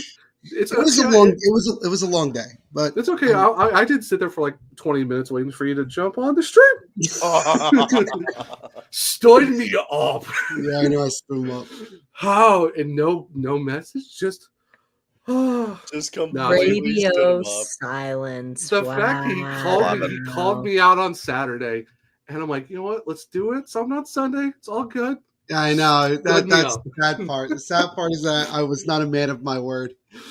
That's honestly, hey, it's all good, brother. Like I said, I figure it was Easter. Stuff happens. You know what? It's fine. Also, I might have been depressed. After game one, I was probably depressed. I was probably depressed. I'm begging for like all of you guys to get on for one game and just like let the fisticuffs break out. The fisticuffs. Yeah, get the rage going.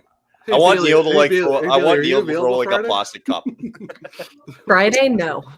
Wait, what time is the game? Actually, 8 o'clock Eastern 8. No, I am not available. Are you working that night? I am working. I picked up a shift for my friend who is going to see an author that she likes. Working 9 to 5. Sorry. What author? What author are we talking? Is it the one for? No, not for the book I like. Her name is Lila Sage. She writes the Done and Dusted series. Oh, okay. I thought maybe it was that author who's been. Was it the Onyx? Not Onyx. Onyx Storm. So Rebecca Yaros. She is my favorite author. She is not touring right now because she is preparing to write 2 different books, 3 maybe. Jeez. Yeah, I'm in the middle of the first Stormlight Archive series from Brandon Sanderson. So. Oh, nice. Yeah, I need to read that series. Well, it's funny because my wife actually got me a cameo from Will Friedle, and he for my birthday a couple of years ago. Nice. Will Friedle on a cameo is like harassing me to read Sanderson. I'm like, all right, but I guess. I mean, when it's Will Friedle telling you you need to read Brandon Sanderson, you can't really say no. So, no, you cannot say no. I don't want to get Feeney to death. So I am just. I'm kind life is tough. Wear a helmet. Overwhelmed by how big some of his books are. Like the Winds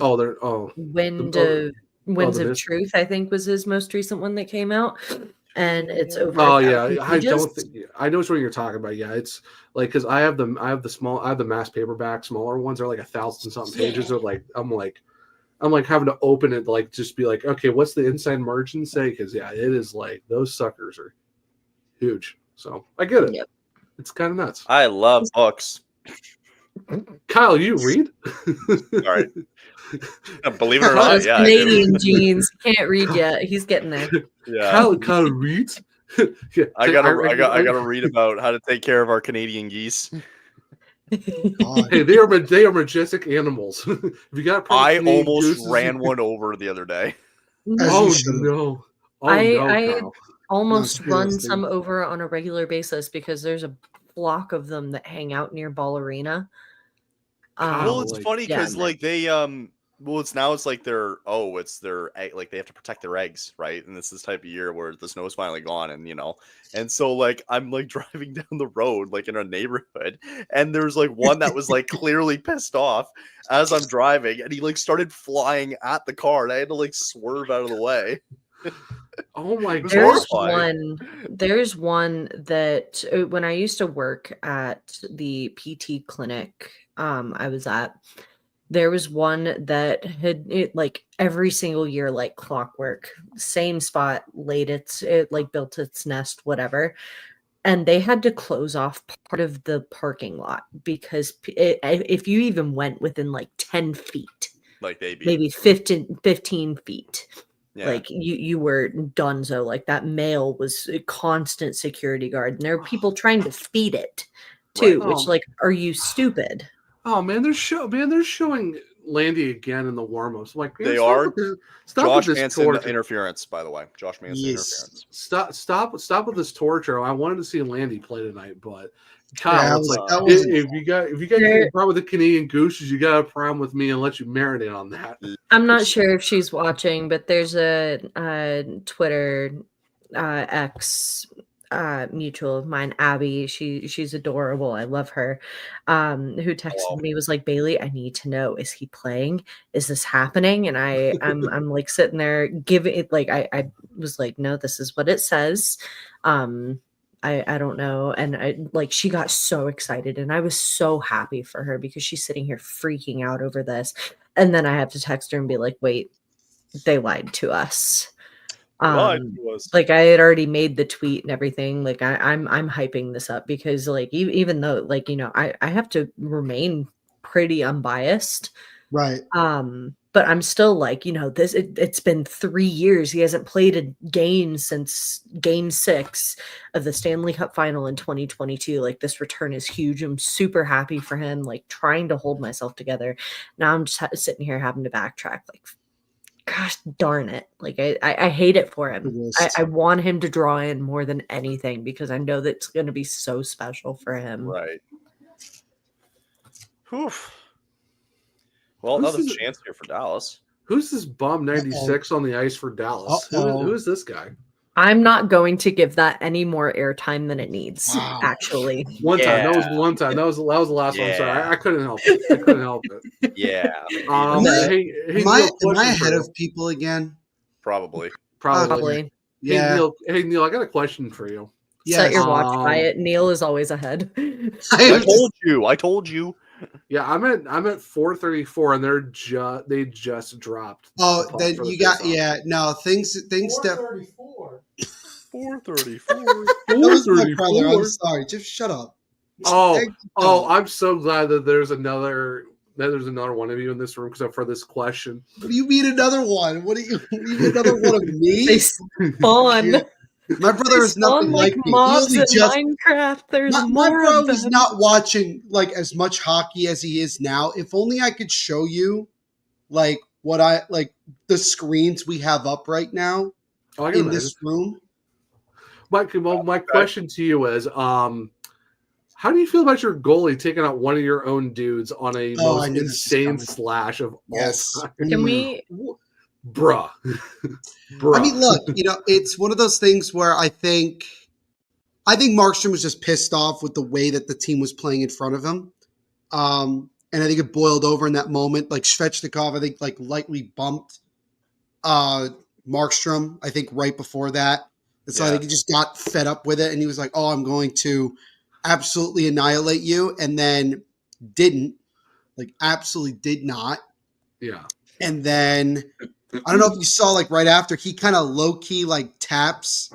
Yeah. Like, I was like, I meant to hit you. Yeah, and Svech turns around and is like, "What in the world?" And the thing is, the ref is right there in the corner, sees Glass just go down in a heap. But Devils should have gotten a penalty anyway. That. Because you know there's clear intent. Because there's clear intent there, Neil. Like there's clear intent that he was going to hurt someone. It was like for sure, and I think that was just kind of like that was one of those games where everything that could go wrong did go wrong for us, and it's just kind of like, well, we can only go up from here. If I'm Sheldon Keefe, I am ripping into Markstrom. Like, what are you doing, dude? Like, I think he ripped into the entire team. I don't think it was just him. But like, I understand that. Okay, Devils Hurricanes tomorrow night, 6:00. Holy! Okay, I was going to say we only got 2 minutes 55 seconds left in the period. We can hold this still. Nobody can get mad at me because Zach was the one that brought it up. I wasn't even going to talk about it. I had to ask. I've talked about it twice today already, Kyle, and you know that. I know. 2-man advantage here. 7 seconds left here for Dallas. No, and that 7 seconds is a nice little kill off for Colorado. But you got to kill off another one again. Got to kill off this one too. Crazy, like the momentum swings have been crazy in this game so far. And this is interesting for Colorado too because it's normally their second periods are not always the best. They tend to go in a second period slump, and I almost expected it after that late period goal in the first, but they're really still they look solid as of right now. True, they do.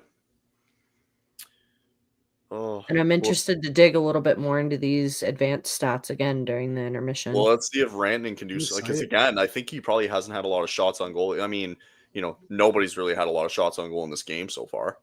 Kyle, are you still distracted by the lights in the stands? I hate them. I can't stand them. Why are there lights in the? This is according to Ryan from Sarcastic Remarks. This is a brand new thing in the playoffs for the Stars. What is that? I can't see. I think it says these green lights the Dallas Stars stairwells. Oh, okay. Also, I do want to bring this comment back up. Neil, where is my wine? Oh, geez. Actually.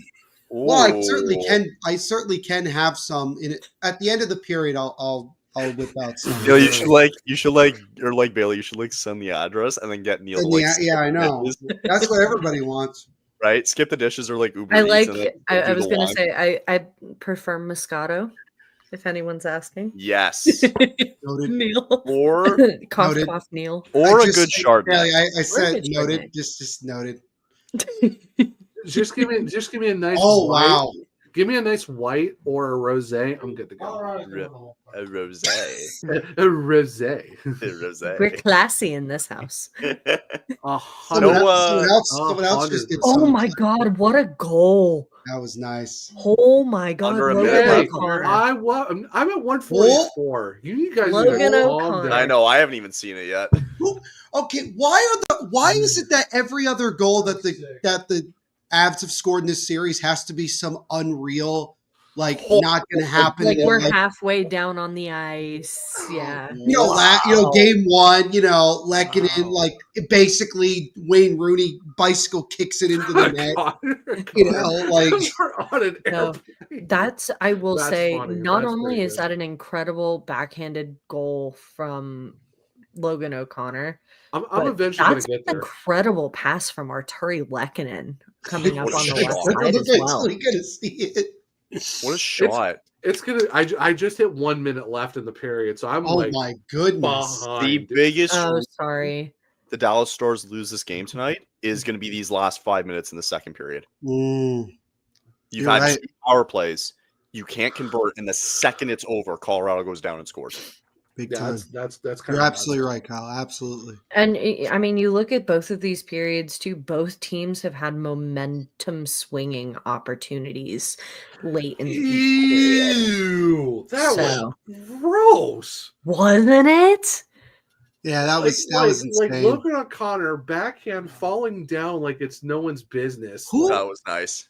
And can we talk about that pass that Lehkonen made to Logan O'Connor. No, that's what I'm saying. Like that the pass is just as nice as the goal because both guys have men on them. So it's not as though they're cruising towards the net. They're cruising into the zone. He's down on one knee. They've got guys making it difficult for them. And not only is Lehkonen able to get that pass off, Logan O'Connor's halfway to the freaking frozen ground. Yes. Getting that backhanded shot off. He's on one knee, and he top cheddar that. It wasn't just like he floated it past him. He hit it top of the net. My goodness, that was gross. What a goal by Logan O'Connor. This is the third time we've been able to mention him. Yeah, I was just going to say that, too. As soon as you brought him up, like, he's been a big factor in this game. First in 22 playoff games. Wow. And I don't know. The mayor of Denver is proving why he's been such a great asset to this team. Logan O'Connor, again, undrafted, signed with the Avs, and has had nothing but prominent success with them. Well, we talked about it at the end of the first period where like Dallas got that tying goal. It's almost like a backbreaker. And then it's like now you give it to Colorado as a backbreaker in the second, at the end of the second. Going into the third, that is especially going into the third, which is known to be Colorado's strong point. 100%. Yeah. They take that momentum, they run with it, they capitalize on it, and they've got the top guys to do it too. You've got Nathan McKinnon, who's been on a complete tear. Charlie Coyle, who scored the last goal of the game on Saturday. Jack Drury, who's been incredible so far. I mean, that's just two guys who were trade deadline acquisitions, not on the deadline, but by the deadline, who have really become factors in this series. Right. I mean, and now you're waiting to see, okay, where you know Marty Nietzsche is ready to pop off too, because he's not going to stay. He's been all over the ice tonight. That's what I'm saying. Like I know he hasn't scored yet, but once he gets rolling on the score sheet, that is going to be just. He gets nasty. one, and it's going to snow. It's a snowball open up the floodgates for sure. Yeah. Oh, 100%. Yeah, it's going to be absolutely crazy. All right. Let's get to a little intermission break here. Is Zach going to bed? I am officially off because I have to get up early and drive 3.5 hours tomorrow. So this should be a fun day. But that's you have to drive 3.5 hours to the game tomorrow, and back right after it.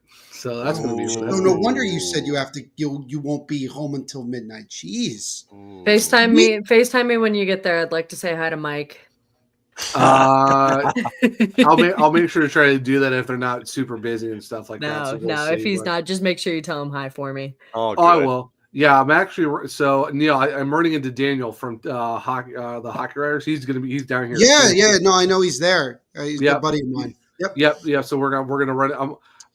Hopefully, you guys gotta take a picture or something. You guys gotta link up. Yeah, hopefully he's not gonna throw Mrs. Fields cookie at me in the process. I think I can text him right now and be like, "Yo, make sure to get him a cookie."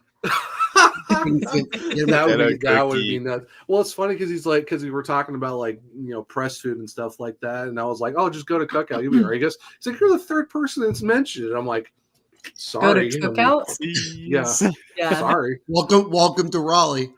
I was gonna say that is a must. When I was back out there in February, I walked to a Cookout like half a block, or not half a block, like a quarter mile away, just to get myself a quesadilla tray because I could not ride the Lime scooters. I couldn't get an Uber. Yeah, that's so cool. No, the prices and what you can get for them is absolutely insane. Like, what place can you get a burger, a quesadilla, and onion rings, and that's your box, and that's it for a good price, or even hush puppies too if you really want it. I got a double quesadilla tray and Cajun fries with the quesadilla sauce on the side. It was glorious. That's what I'm the thing I know, ask what is the place to go to? I'm like, it's not Bojangles, it's Cookout. Sorry, hate to say it, but it is what it is. I'm getting hungry now. Well, hey Kyle, you are welcome for that, sir. Thank you. Yes, but I just wanted to come on, surprise Bailey, because it's been a bit. So I just wanted to say, it has. Hey, Neil, nice talking to you. I just wanted to come on and surprise Zach.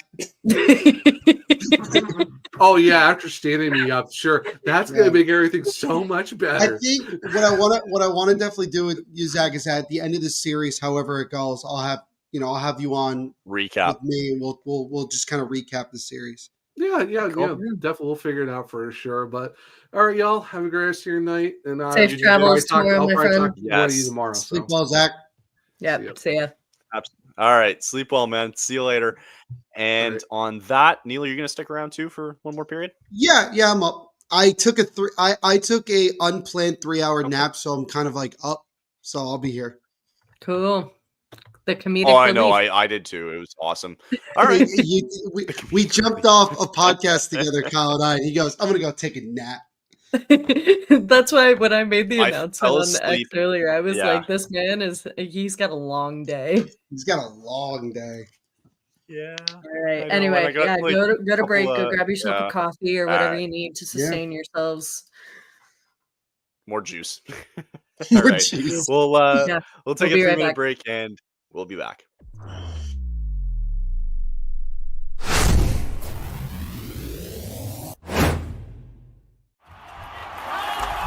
Whether you're looking for courtside or upper deck, opening day or opening night, comedy or concerts. With Game Time Picks, we make buying tickets easy by serving up only the best deals on sports, music, and shows. What time is it? It's game time.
Whether you're looking for courtside or upper deck, opening day or opening night, comedy or concerts. With Game Time Picks, we make buying tickets easy by serving up only the best deals on sports, music, and shows. What time is it? It's game time.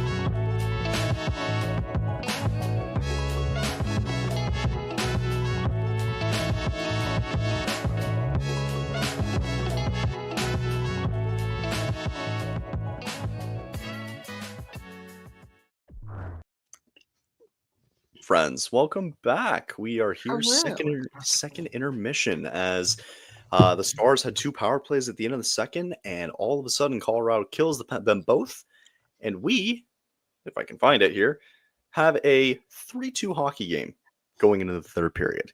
Bailey, huge momentum swing. Do you think this is now like it now becomes a big third period in the sense that you get that insurance and it changes everything? Also, Andrei Kuzmenko almost just scored again. Oh yeah, I was gonna message you earlier, Kyle. Be like, I hate Kuzmenko. I was gonna message you. I hate him. I just wish it would have worked out in Calgary. Is what I was more or less just being like,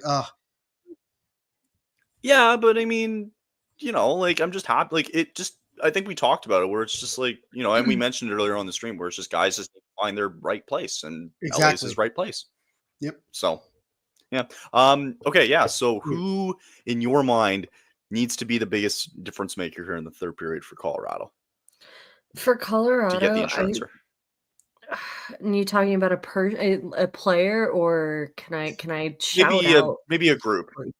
Because I was going to say that third line and the fourth line, bottom six in general, have been huge in today's game alone. Never mind, what they were able to do last game with the absence of Ross Colton, things having to kind of get switched around a little bit in order to compensate for that.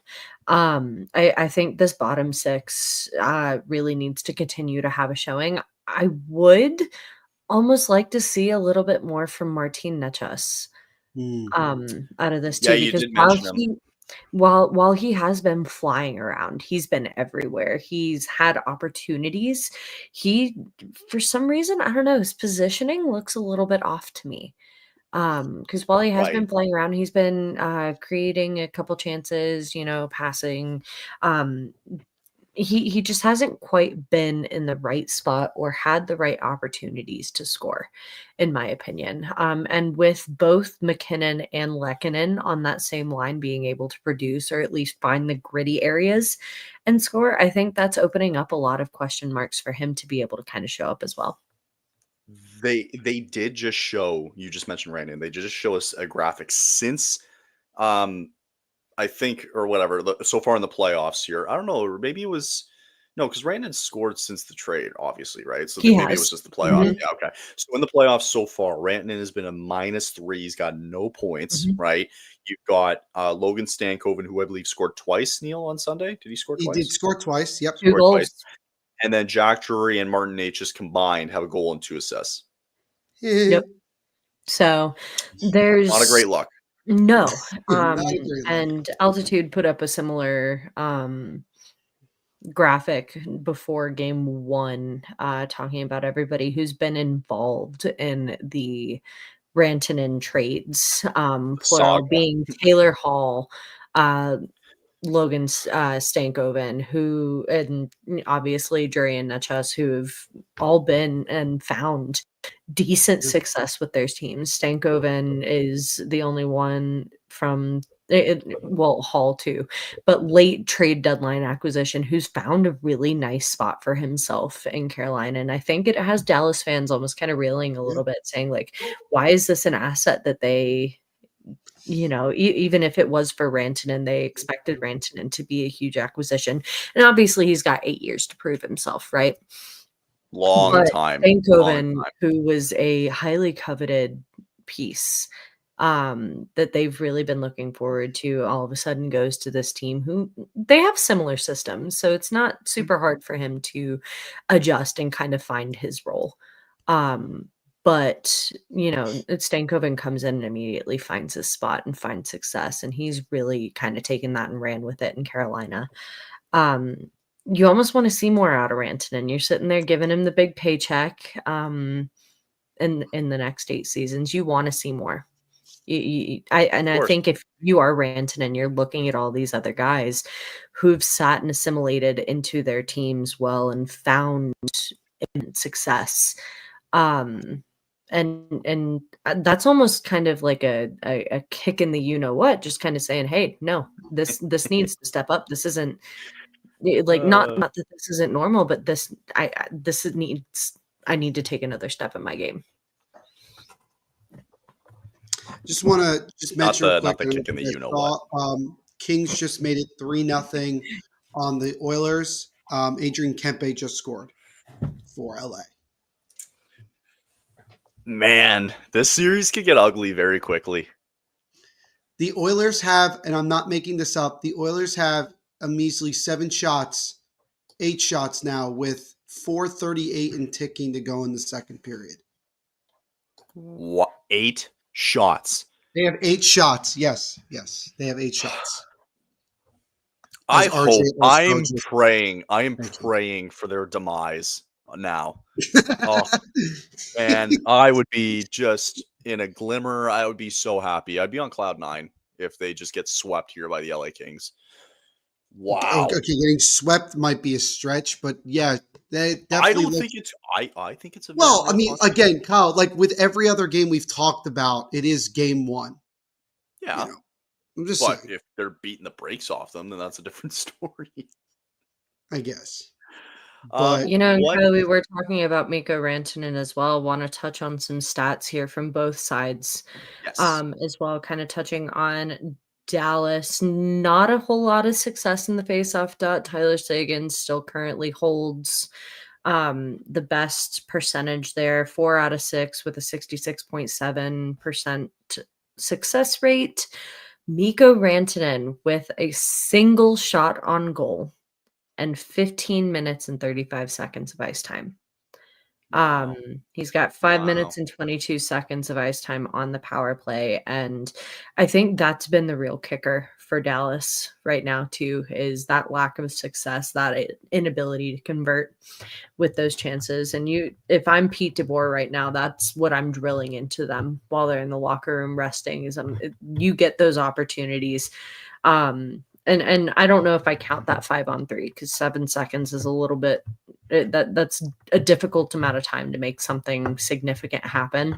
Yeah. But you have those other opportunities where you are on the man advantage and you can't get around Colorado. They are a brick wall right now. I do want to highlight Mackenzie Blackwood, who is also having another incredible game. And that's that's been a big difference here so far is that I think maybe people questioned Blackwood coming into this series, and all of a sudden, we watched him Saturday, Bailey, he was out of his mind playing really well on Saturday, and he's playing really well again tonight. So, it's been great so far for for Mackenzie Blackwood. Ryan. Hi, Ryan. How we feeling? I think it's the right. Ryan's pissed. Ryan's definitely dropping F-bombs left and right now. Yeah. Especially after the 2 power plays and then they go down the other way. That's why he's not on here, right? He said it. Like every now and then he has to let it out.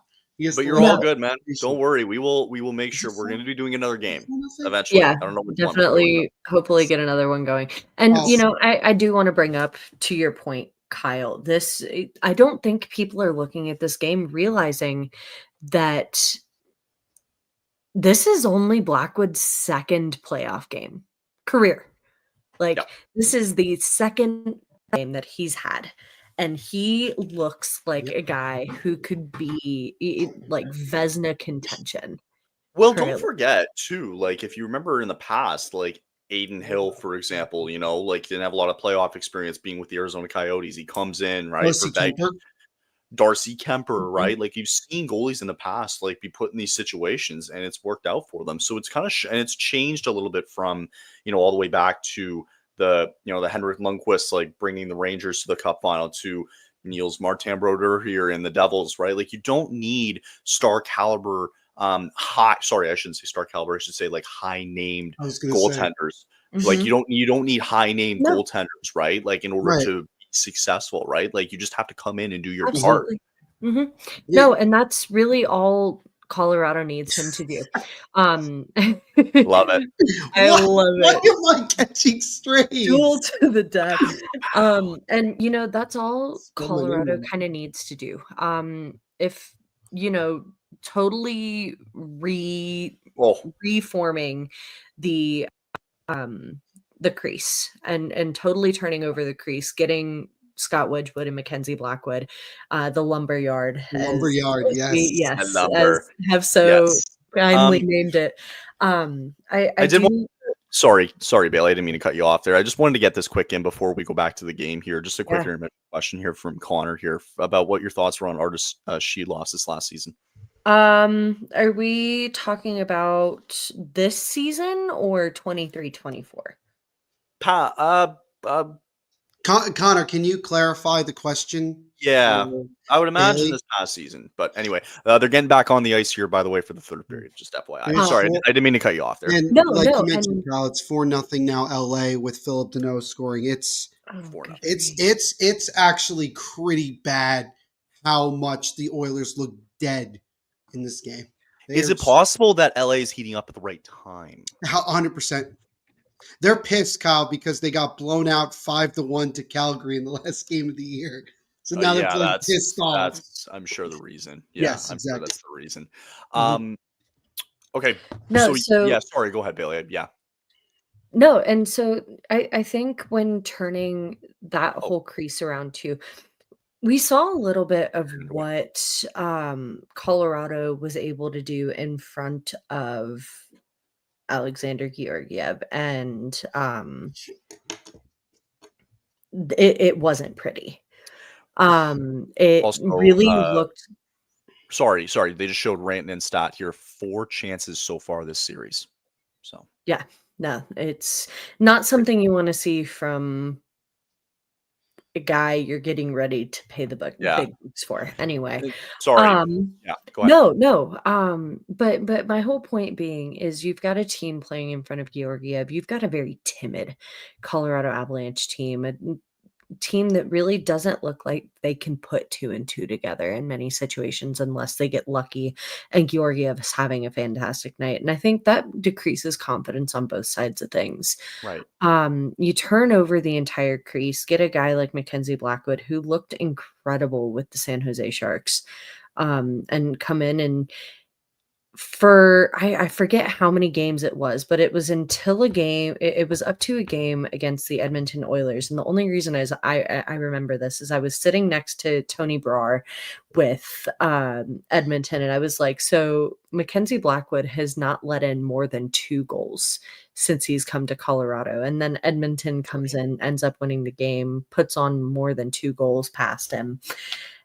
But even after that, too, I mean, you see him kind of take a dip in performance, but he has still been a solid goaltender. And you can see the boost of confidence that the team has taken on since getting not only Mackenzie Blackwood, but Scott Wedgwood, who has been a more than decent backup goaltender. Yeah, he's a great backup. Oh my gosh, there Very was solid backup goaltender. It was also too. She lost, by the way. Sorry, she lost postseason 2023. I'm going to be completely honest with you. I only saw bits and pieces of that season, which is why I ask. What I did see from him, I didn't mind. I think for a rookie goaltender playing third string, I was looking at some stats, 0.89 something that season, I think. Which my kind of rule of thumb for goaltenders is anything under 900 isn't great. Right. But I think when you're playing third string, that's and you've got a lot of veteran presence to kind of look up to and ask questions. I don't know much about their goaltending coach, but they seem pretty solid. That Vancouver obviously had an incredible season a couple seasons ago. So there's a lot of absolutely, but when you've got 2 incredible, you've got an incredible starter and a backup to sit there and bounce questions off of. It's only up and up for Silovs. Mm-hmm. So we got sorry, go ahead, Neil. I was just going to say, Edmonton finally gets on the score sheet with about 6 seconds to go in the second. It was Leon Draisaitl from Connor McDavid, to no surprise of anyone. So it's 4-1 LA after 2 periods of play. Okay. Alrighty. We got 16 minutes left here. 3-2 Colorado. Even on shots, by the way, 21-21. I also have my I was going to say there's an interesting sequence going on here. The crowd seems to think the puck went in. Yeah, I think I feel like Blackwood had that. No, Blackwood had that. There's no way it went in. Yeah, exactly. Okay, sorry, Connor. As much as we love the Vancouver Canucks, we're not talking about them right now. We can't. Sorry. You can talk about what their GM said today. Yeah, no. We can save that. No, we can save that. We'll bookmark it. I'll save that for my own. That's something for your stream tomorrow. That's something for me tomorrow. Yeah. They got the overhead view there on Blackwood, and it wasn't even close. There's no way. I was going to say, even if that does go in, you can obviously see sticks trying to push him in. No, not even. And you also, from the overhead, you can't see, and it never went in. Even when Blackwood lets go and he skates away from the puck, it never crossed the line. This is not a goal. No, not at all. Yeah. Ooh. So, Bailey, I want to. They brought this up here. Goals against per game for the Avalanche. Through December 5th, the Avalanche were actually 31st in the league since December 31st, they are number 2 in the league. That is all thanks to Mackenzie Blackwood. That's what I was gonna say. Like, do you contribute that to the fact that Blackwood came in and immediately just righted the ship? I think there's something to be said about Blackwood's play, but I will also credit the confidence that having a goaltender who you can trust to come up and at least I think, and the last thing I want to do here is dog Alex Georgiev. And I for Kyle making his motion, no goal for the Stars. No goal. I want to sit there and give credit for, the good things that Georgiev did contribute, even though there might not have been many of them.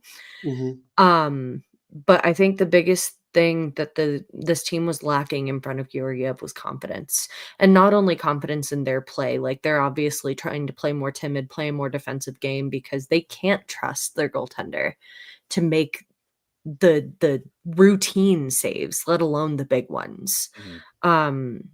Blackwood comes in and kind of turns this thing around on its head. He's again not letting in more than 2 goals a night in his first couple of games.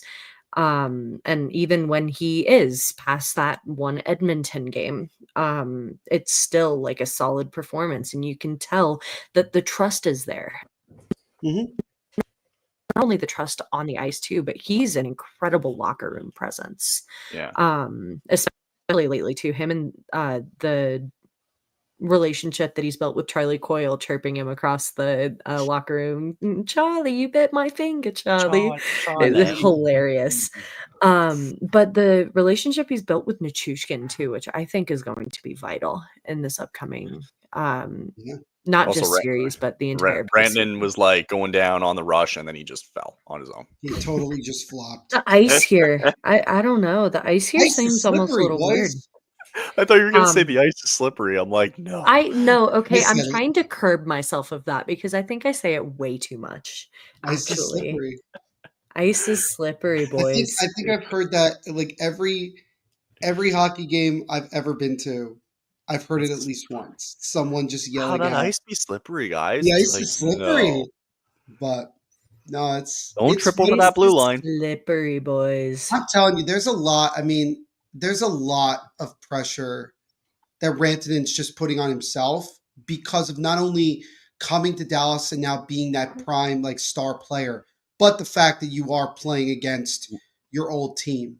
There's look at the contract you signed. Yeah, and that you have that contract too. I did want to say one thing to kind of piggyback off what Bailey was saying about Mackenzie Blackwood. The really interesting thing is that for as bad as the Sharks were when Blackwood was there for the short period of time, like he still, I believe if I'm not mistaken, still had an over 900 save percentage during his time in San Jose. So it was, for some people, it was hard to fully evaluate him in his time in San Jose because of how much he was having to do in order to get through a lot of those games with how poorly their defense was. But now you're playing in a much better structured defensive system in front of a really good Avs team. And now Blackwood's showing on a national stage that like this guy can really, really be, a top flight goaltender, especially here in the playoffs. And that's what we've seen so far through 5 and change periods of these playoffs. And I think I used to hate using this term, and I think part of it can be a little evident this season. You are only as good as the goaltender, or a goaltender is only as good as the team in front of them. Sure. And I think this is really, really shown in some ways, but I think Blackwood kind of came in and turned that around on its head a little bit too, because I think any Avs fan who's been around for the last couple years knows what this team is capable of, especially now with the amount of depth that they have and looking at the star power that they have on not only their first line, but their first pair. There's a lot of talent on this team, and now we can safely say that is top to bottom quite literally. And it's not just Mackenzie Blackwood either. Jared Bednar went on Altitude Sports Radio before the playoffs started saying that, yes, Blackwood may be their starter. That was a great pickup in front of the net. The puck just doinked off of Watchalongs' head. That was really funny. Right out of bounds. And yes, Blackwood is their starter. But Scott Wedgwood got a fair amount of starts towards the end of the season too. Yeah. And I remember asking him in one of the last couple of games if that's due to, not wanting to build up rust. And he firmly said no. That is because he has earned those starts. He's earned the ability to show what he's capable of. He's proven that he has the skill to keep up with some of these guys and earn those starts. So it truly is. This is a top to bottom.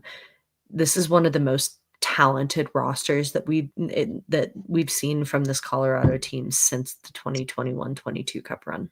For real. And I think what's interesting, it's always it's kind of fun to look back on it now, right? You think about where both Blackwood and Wedgwood were to start this year, right? Blackwood was in San Jose. Wedgwood, if I'm not mistaken, was in Nashville. And, both of them in one degree or another, certainly looked like that they needed, change of scenery. Change of scenery. You're right. Especially Wedgwood, Wedgwood with how bad the Predators were, at that time and throughout the season. And a lot of these guys, we've seen it so many times. I can't tell you the amount of times we've seen it where guys just, it's not even that maybe that they're playing poorly. It's just that they need to go somewhere else and play in a different system in order to really get going. Kyle, we just talked about it with Kuzmenko, right? Yep. Kuzmenko, ever since he got to LA, the dude is just flying very well. Shayna Goldman earlier tonight on Twitter from The Athletic even said, the system in place in LA just works really well for the player that Kuzmenko is. Going back to both Blackwood and Wedgwood, the way that the Avs play works well for the goalies that they are, and now they're able to flourish in that position. Absolutely. That's the way we're seeing it. And it's great to see Blackwood finally getting, his opportunity and his moment here to really, step up. And he has stepped up in a multitude of ways. Absolutely. And again, I'm going to bring up, it's not just the ability to make the big saves that makes this such a vital addition for the Avalanche. Obviously, you want the goalie to keep everything out. But to be able to make those, diving windmill saves or the lateral movements, you want that out of a goaltender. But it's the ability, I think, to be able to make those routine saves, to not have to say every game, I bet he wishes he gets that one back. I like that. That's one he's gonna want back. It's the ability to make those routine saves. Fisticuffs. Yeah, I was gonna say. Were you reacting to the save that Ottinger made on Lehkonen there? Yep. Yeah, huge glove save there. Yeah, huge. Did he fall? Did Lehkonen fall on his own there? I kind of missed it. Did it look like fell on his own, got back up, and then got back up off his knees and almost scored? And that would have been yep, that's a typical Avs goal in these playoffs. Every goal is just going to be insane. There's something about the ice. The ice is slippery, Bailey. Come on. No, it's not just that though. But this is the second, if not the third time I've seen a guy just randomly fall. Also, McKinnon with an amazing pass, by the way. McKinnon was smiling during the chirps there too. That's always fun to see. I love it. I think what's really, and I think what brings it all together for the Avs, which I know Bailey. And I hate we don't have more Stars coverage here too. I hate that we're it's so focused. Well, I think. I could certainly, in terms of they're losing. Yeah, they're a bunch of losing. No, I think for Dallas and Colin, you and I talked about it earlier today. Not having Miro Heiskanen, not having Jason Robertson. Mm-hmm. Yeah, they're still a very talented team, but missing those guys is a big factor. Those are big leadership voices. 100%. And look at another example real quick. Kyle's going to get mad, but I'll just give a quick, Devils don't have Jack Hughes. That's a big factor in itself, regardless of the situation. So I don't want to make excuses for why the Stars are not playing up to their 100% potential, but the difference so far to me in this series early on is timely saves and the Avalanche just taking advantage of those small openings that the Stars are giving them in the defensive zone. And that's what you're seeing. And I think what kind of brings it all together is just Jared Bednar being that semi-calming presence there behind the bench and just letting these guys, basically telling them, like, you guys know how to play. I don't have to, like, give you a whole spiel on what needs to get done. He's not a micromanaging type of coach. No, he's a very mature coach with a very mature team. A team that could easily in their own right decide, all right, we're having a team meeting and like not tell and not have to tell the coach, oh, we need to do this. Like, we need to have this conversation. It's like, no, we got it. And I think that that's really what it is. And you got to give Joe Sakic a lot of credit for the job that he continues to do to make moves. And they're not always flashy, right? I mean, and I will sit and point out, not all of the credit goes to Joe Sakic. Chris McFarland put on a clinic for the trade deadline this season for the Avalanche. One of them, I think, is it fair to say around the league that Chris McFarland is maybe more underappreciated because of his boss and looking at who, is kind of in charge of that like day-to-day operation in terms of the hockey ops? I think before this season, that might have been a fair assessment. After this and seeing how much of a hand Chris McFarland had in everything, I'd say he absolutely deserves more eyes on him for the way that he was able to create turnaround for this team, especially following the Mikko trade to Carolina.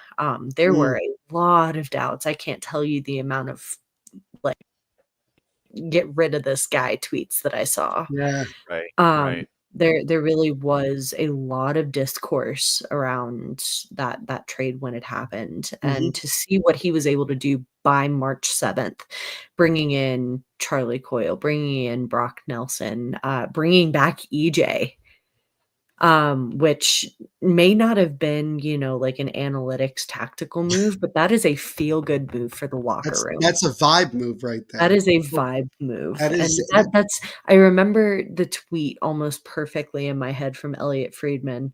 Feel-good story, Eric Johnson heading back to Colorado. And that just bumps up vibes in the locker room, especially with Landy's potential comeback story, the relationship that he and McKinnon had. If it's 2-0 Avalanche, I think we talked about it. If it's 2-0 Avs going back to Colorado, and then Landeskog is indeed playing, I can't see a world that the Dallas Stars are feeling any sort of confidence at that moment because of the momentum, the emotional factor of it all, and just the vibes itself. I can see the Stars taking at least one of these games at home. Me too. Well, in Dallas, I do think maybe it's not game 3, maybe it's game 4. I think Dallas just tied it up, by the way. Yeah, my brother just goes, "Yep, there you go." Oh, that's why you said that. They push it through Blackwood's 5-hole. Oh, man. I don't know if anyone else is going to agree with me, but I would have liked to imagine. I think Blackwood could have had that. Is that fair? Well, I'm about to. I haven't seen it yet. I was going to say I need to see the replay here. The overhead angle is the one that'll show it to you. Like that is a lot of scrambling in front, though. I don't know. Yeah. Is that? Who is that? Is that Dadonov? Oh god. Yeah, that was Dadonov. It's Dadonov. Yeah, I think what this looks like to me is that he. No, I take that back. Sorry. Inside thoughts. I don't know. It does look like a big scramble, and he just can't get his pad down in time. That's a tough break there. Yeah. That is, we're talking about not having to say that phrase all the time. I'm sure that one's is going to be one Mackenzie Blackwood looks back on and says, "Yeah, maybe I should have had that." We're just got to shake it off. Oh yeah. Even score with under 9.5 to go. This is a lock-in moment for both teams. And I don't think Dallas comes out of this one saying this was a horrible game. This is an incredible game for the Dallas Stars. This is way better than their performance in game one, for sure. Which is insane to say because their performance during game one was also incredible. I think the one thing that the Stars come out of this saying is we need to work on our special teams. Power play needs to pick it up. Jeez. That could have been a penalty. Boy, I'm... Good point here from Connor. That would have been nice. If we had the old format, that would be more likely. It's all about the money.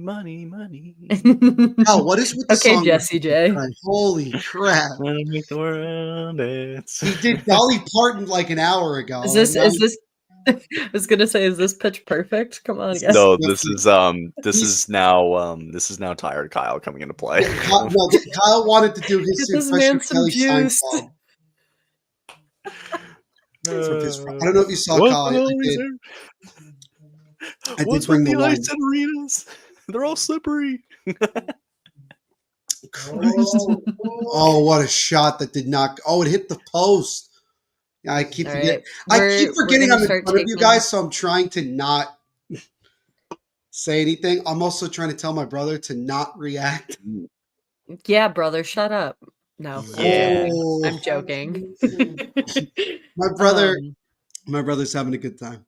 I'm sure he is. This is I'm going to show this really quick before and not get copyrighted, but this is what it looks like for us right now. I love it. Nice. This is awesome. And he has that too. He's got NBA playoffs because he's a sicko. So we can. I think we've got. I'm at a stoppage right now. 7:26 left in the third. Yep. Predictions for who ends this game. Miles Wood's winning it in overtime. I'm calling it right now. I still feel like Colorado's going to win. I don't know why. Yeah, even though Colorado's winning it in overtime, and it's Miles Wood. I'm going to go McKinnon. Oh, you're lame. Yep. Pick the obvious answer. Or should we go? Wait. Should we go with Bailey's X Factor and Charlie Coyle? I'll go. I'll go McKinnon for Colorado, and I'll go Wyatt Johnson for Dallas. I'm that much of a loser. Oh, I didn't think for Dallas. I hate to say this, but I think it's Duchesne. That burn you just gave me. See, if this were a series-ending game, I might give you that one. Yes. Yes. It's gonna be somebody random though. It's gonna be like, oh my god, who am I thinking of here? No, it's gonna be like Ryan Lindgren. That's kind of where I'm going with mine is I'm giving this one to the blue line. Give me Devon Taves to end this. Devon Taves. Josh Manson. Okay. No. Now, you know what? Kyle, and you're reading my mind because I was this close to saying if it's not Taves, it's Manson. Just because of how chippy he's been. Like he's getting into those dirty areas. I'd love to see a goal come out of it. On the Dallas side of things, Hartley's been an incredible difference maker for them this series. Just what a season in general, right? For him, just overall playing for Team Canada, being a top blue line guy on Dallas. Like this guy has elevated his game to him. I actually got him confused with Hartley for a minute. I was like, when they announced the Team Canada roster, my reaction was, why is Hartley playing? And then someone said, that's not the guy you're thinking of.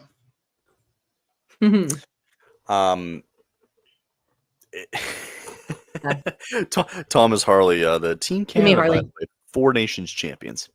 4 Nations. By the way, yeah. In case anybody forgot. Oh, good. I forgot already because Canada blew it in the World Championships in women, so you can. Did you see that? Okay, but did you see that? No, quiet. No, I'm not hearing you complain. I am gonna complain. You lost fair and square. Deal with it. Oh, darn! Hillary Knight owns your country. Okay, sure. Let's talk about it with the Olympics, though. Oh my god! Who's doing better at the Olympics? Hey! Wait till next year, okay? I'm gonna see myself out of this conversation. Quiet, you. Canada. Kyle and I need to do like a USA Canada game. I think that would be fun. I'd be so mean. You'd be really mean, and I'd be also mean, but I'd also be nice about it too. We were live for the Four Nations final. Well, I wasn't on. I was with Jimmy, I think. Yeah, no, I was in Nashville for that. During the whole time, though, I went to the bar afterwards because I was very sad. During the whole time, I was like, I don't care what happens anymore. And then Canada won, and I'm like, yeah, no, ridiculous. That's my emotions. I'm like, I don't care on the outside, but on the inside, I'm like, I really care. Okay. 6 minutes to go here. I can't wait. I can't wait tonight's night. Guys, Edmonton just made it 4-2 early in the third. I'm just saying. Okay. Kyle, I'm actually nervous now. I'm not even gonna lie to you. I would be a little nervous for the Edmonton Kings series. Yes. Yeah. LA's blowing a 4-0 lead slowly but surely. Okay, but we have a close series here, guys. We have a close game here.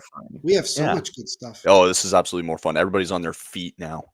Thank goodness, right? Because the first 2 days of the playoffs were kind of like not great in terms of. Yeah, well, now it's getting better. Yep. Well, it's the playoffs. Eventually, it was going to get better. Have a good night, Andrew. Not Andrew. Lucky. Lucky. Kyle, this was your choice. You're acting like you're forced to. I was going to say. No, but now it's going to be like triple overtime, and then it's going to be like 2 in the morning. Well, you don't have to. Kyle, if you want to take tomorrow off. I was going to say, yeah. I can't take tomorrow off.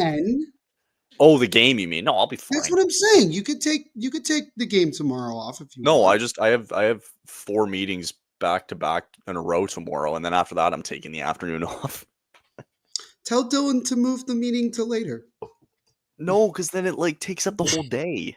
I gotta have a block tomorrow. He needs a nap. Kyle needs his nap. We'll have to see. Yeah, you know what? You need a pregame nap, buddy. That might happen. Yeah, that might happen. Thank God it's at 6 o'clock. Less than 6 minutes to go here, people. We are in for a thrilling finish. This has been the score. I think is it's much more indicative of the kind of game that it's been compared to Saturday. Absolute cinema.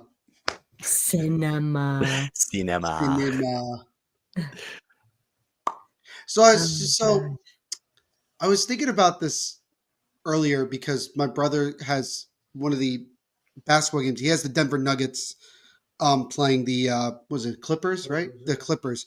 I was thinking to myself, if the Avs had started this series at home, how much different would this schedule be?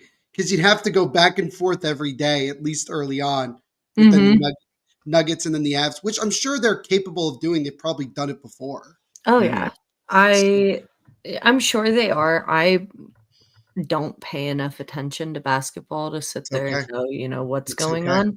The NBA is boring, Bailey. You're not missing anything. I didn't think I was. The NBA playoffs are not that entertaining. The only thing I've paid attention to this entire season came when they fired Malone. That you don't understand. It happened at 1:30 in the morning. Eastern time. I was pissed about that because I'm like, I want to go to bed. The funniest thing to come out of that was now we are in the post Malone era, and oh my god, there's the dad joke of the night. But no, I think Josh Kroenke, owner of both the Nuggets and the Avalanche, is secretly very happy that this made, less work for scheduling. I will say there's a nice little break coming up before, or right around when round 2 will start for both teams. They haven't won anything since Wait, mocking Blackwood? Sorry, you guys hear the Stars fans mocking They haven't won anything since 2000. Sorry, Twitter. How do we tell this person that the Avs have definitely won something since 2000? Let's go with 2001, which I try to block out of my own memory. But also, 2022? 22, yeah. Okay, Yeah, I don't think it's working I right don't now. get it. To I Twitter don't I get it. go. I'm starting to look at this. I'm trying to figure out what I'm missing. The first tweet I get when going on Twitter comes from the Mile High Pundit podcast. Shout out to Jared and Joel over there. Love it. The amount of low IQ hockey fans in Dallas never fails to amaze me. Why are you mocking Blackwood when he's given up a grand total of 4 in 2 games? Meanwhile, No, he's not even Oettinger's playing given that up a bad. grand total of 7. I think so. Yeah, right. We have that. I have that right. Oh, that could have been a trip. That could have been a trip. Brady. Should have been a trip. The refs ain't calling anything at this point. With the game being this close, I don't think they want to. Did they call offside? They called it icing just now. The Stars have had 1 minute and 2 seconds of a lead this series. Yep. Oh, so you got okay. 62 seconds.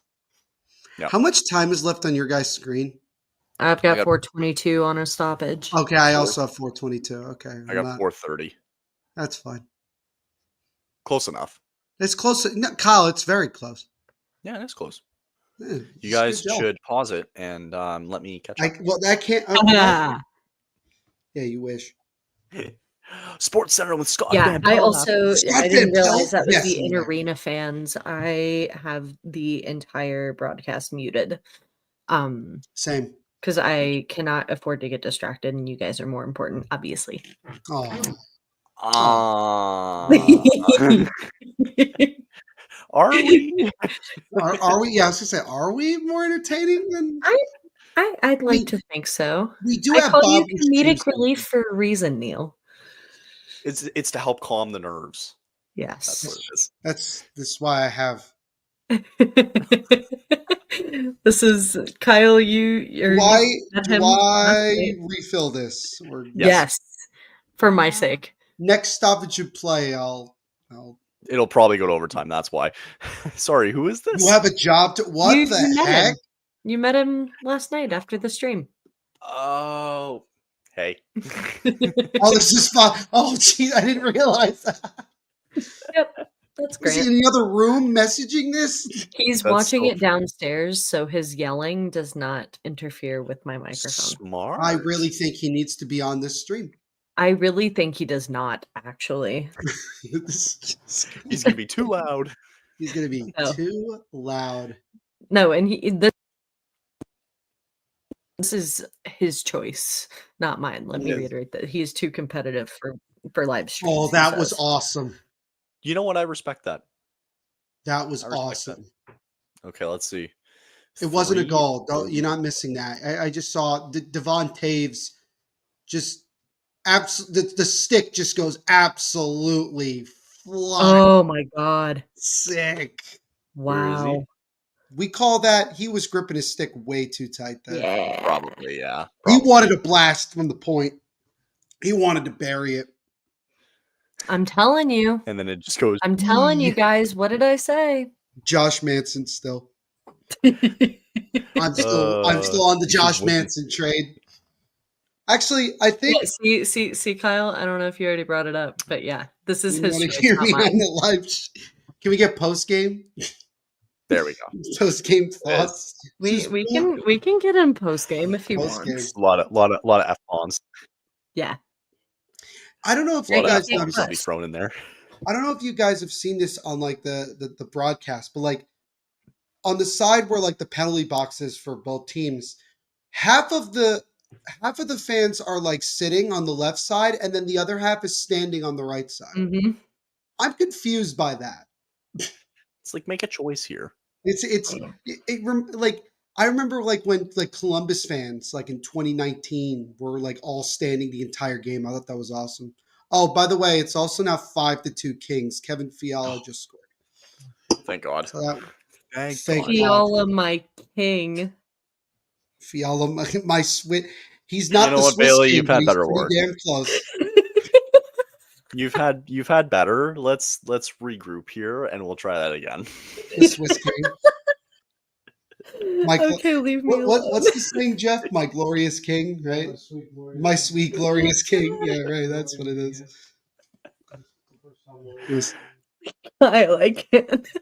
Sweet, glorious king. This is when we know we're getting tired. Well, we got 90 seconds to go in the third. And I can't wait. I can't wait for triple overtime tonight.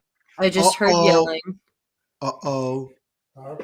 Looks like there's a penalty coming up, and it's against, I think, Dallas. Yeah, it's a Colorado. Oh, jeez. And it's Rantanen. Oh, no. Yep.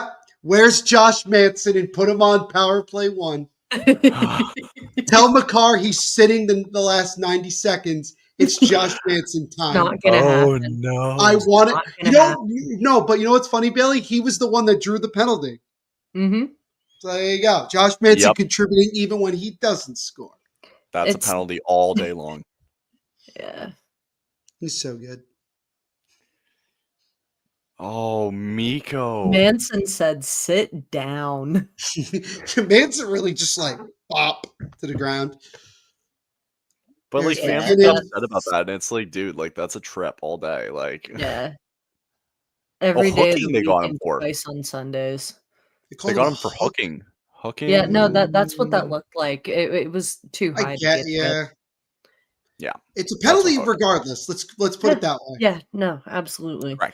Give you that. All right, so we got McCarr, Nechus, Nichushkin, Ruan, and McKinnon.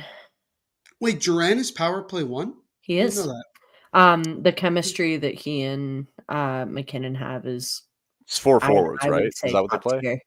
4 forwards. 4 forwards, 1D. Yeah, they've got McCarr. Duran, McKinnon, Natchez, Nikushkin, and McCarr. Yeah, that's right. This would be a brutal way to lose if you're Dallas. Oh, can you imagine? I think if the Avalanche do end up scoring here, this is a wake-up call for the Dallas Stars. Saying this is what the power play is supposed to look like. Ours looked sleepy compared to that. Well, they'll still have a power play if they go into overtime too. Don't forget. Mm-hmm. Yeah, but it'll only be like 20 seconds. And just a reminder too, like we're not getting any of the 3-on-3. I will call it crap because that's exactly what it is. Oh, you don't wait. Bailey doesn't like 3-on-3. What? No 3-on-3 hockey. It's so cool. I can't stand 3. Well, so okay, if they reformatted the way that 3-on-3 works, if they made a few more rules to make it a little more exciting, what rules do we have to make? Agreed. The constant cycling of the puck. What? I don't know. It's because these guys are all nervous. We have a goddamn it now coming in. What's going on? We have a goddamn it here in the chat. God damn. It's the god. Is it just because the period ended? That's my guess. Probably. I don't know. I don't know what's going just on. I don't know. Sure. Well, the period is about to come to an end. And Denver's tied at 100 with 2 minutes. No one cares about the NBA playoffs. Yeah, you tell them. Look, if you're a Colorado sports fan, you're probably stressing a little bit because now you got to go to overtime in this hockey game and your basketball team is struggling against Ben Simmons. Who? Exactly. My question exactly. That's exactly who you need to be questioning.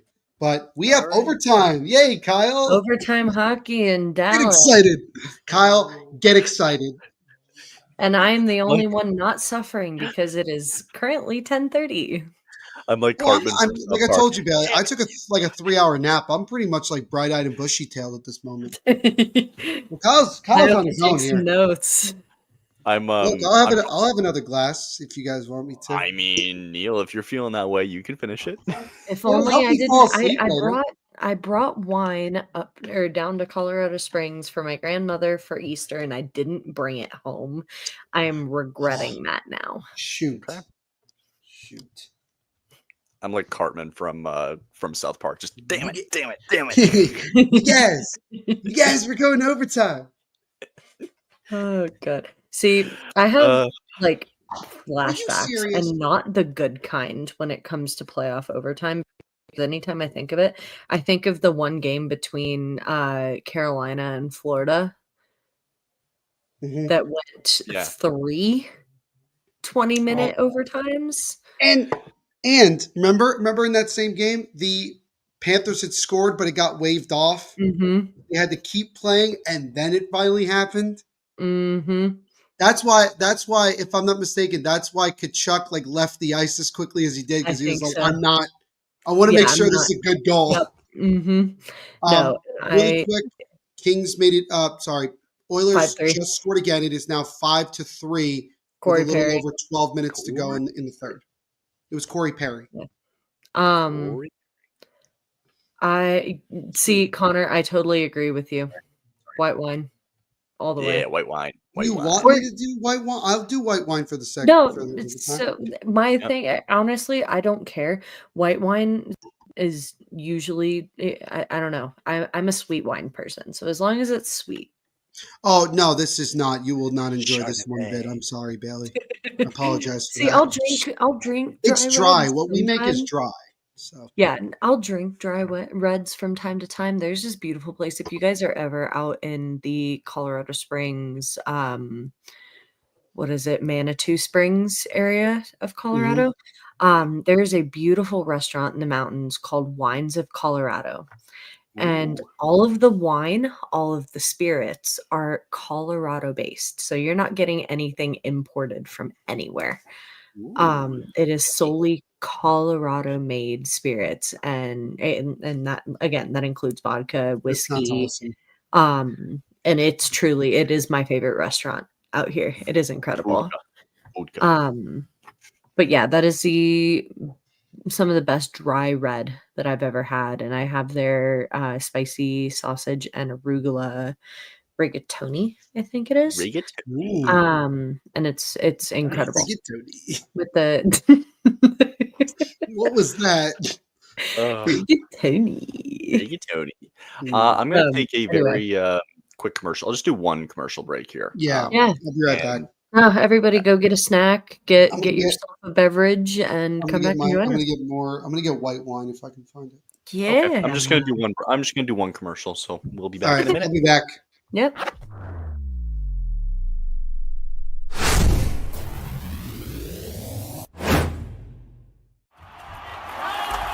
Whether you're looking for courtside or upper deck,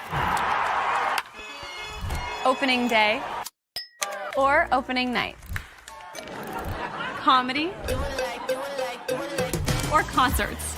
With Game Time Picks, we make buying tickets easy by serving up only the best deals on sports, music, and shows. What time is it? It's game time.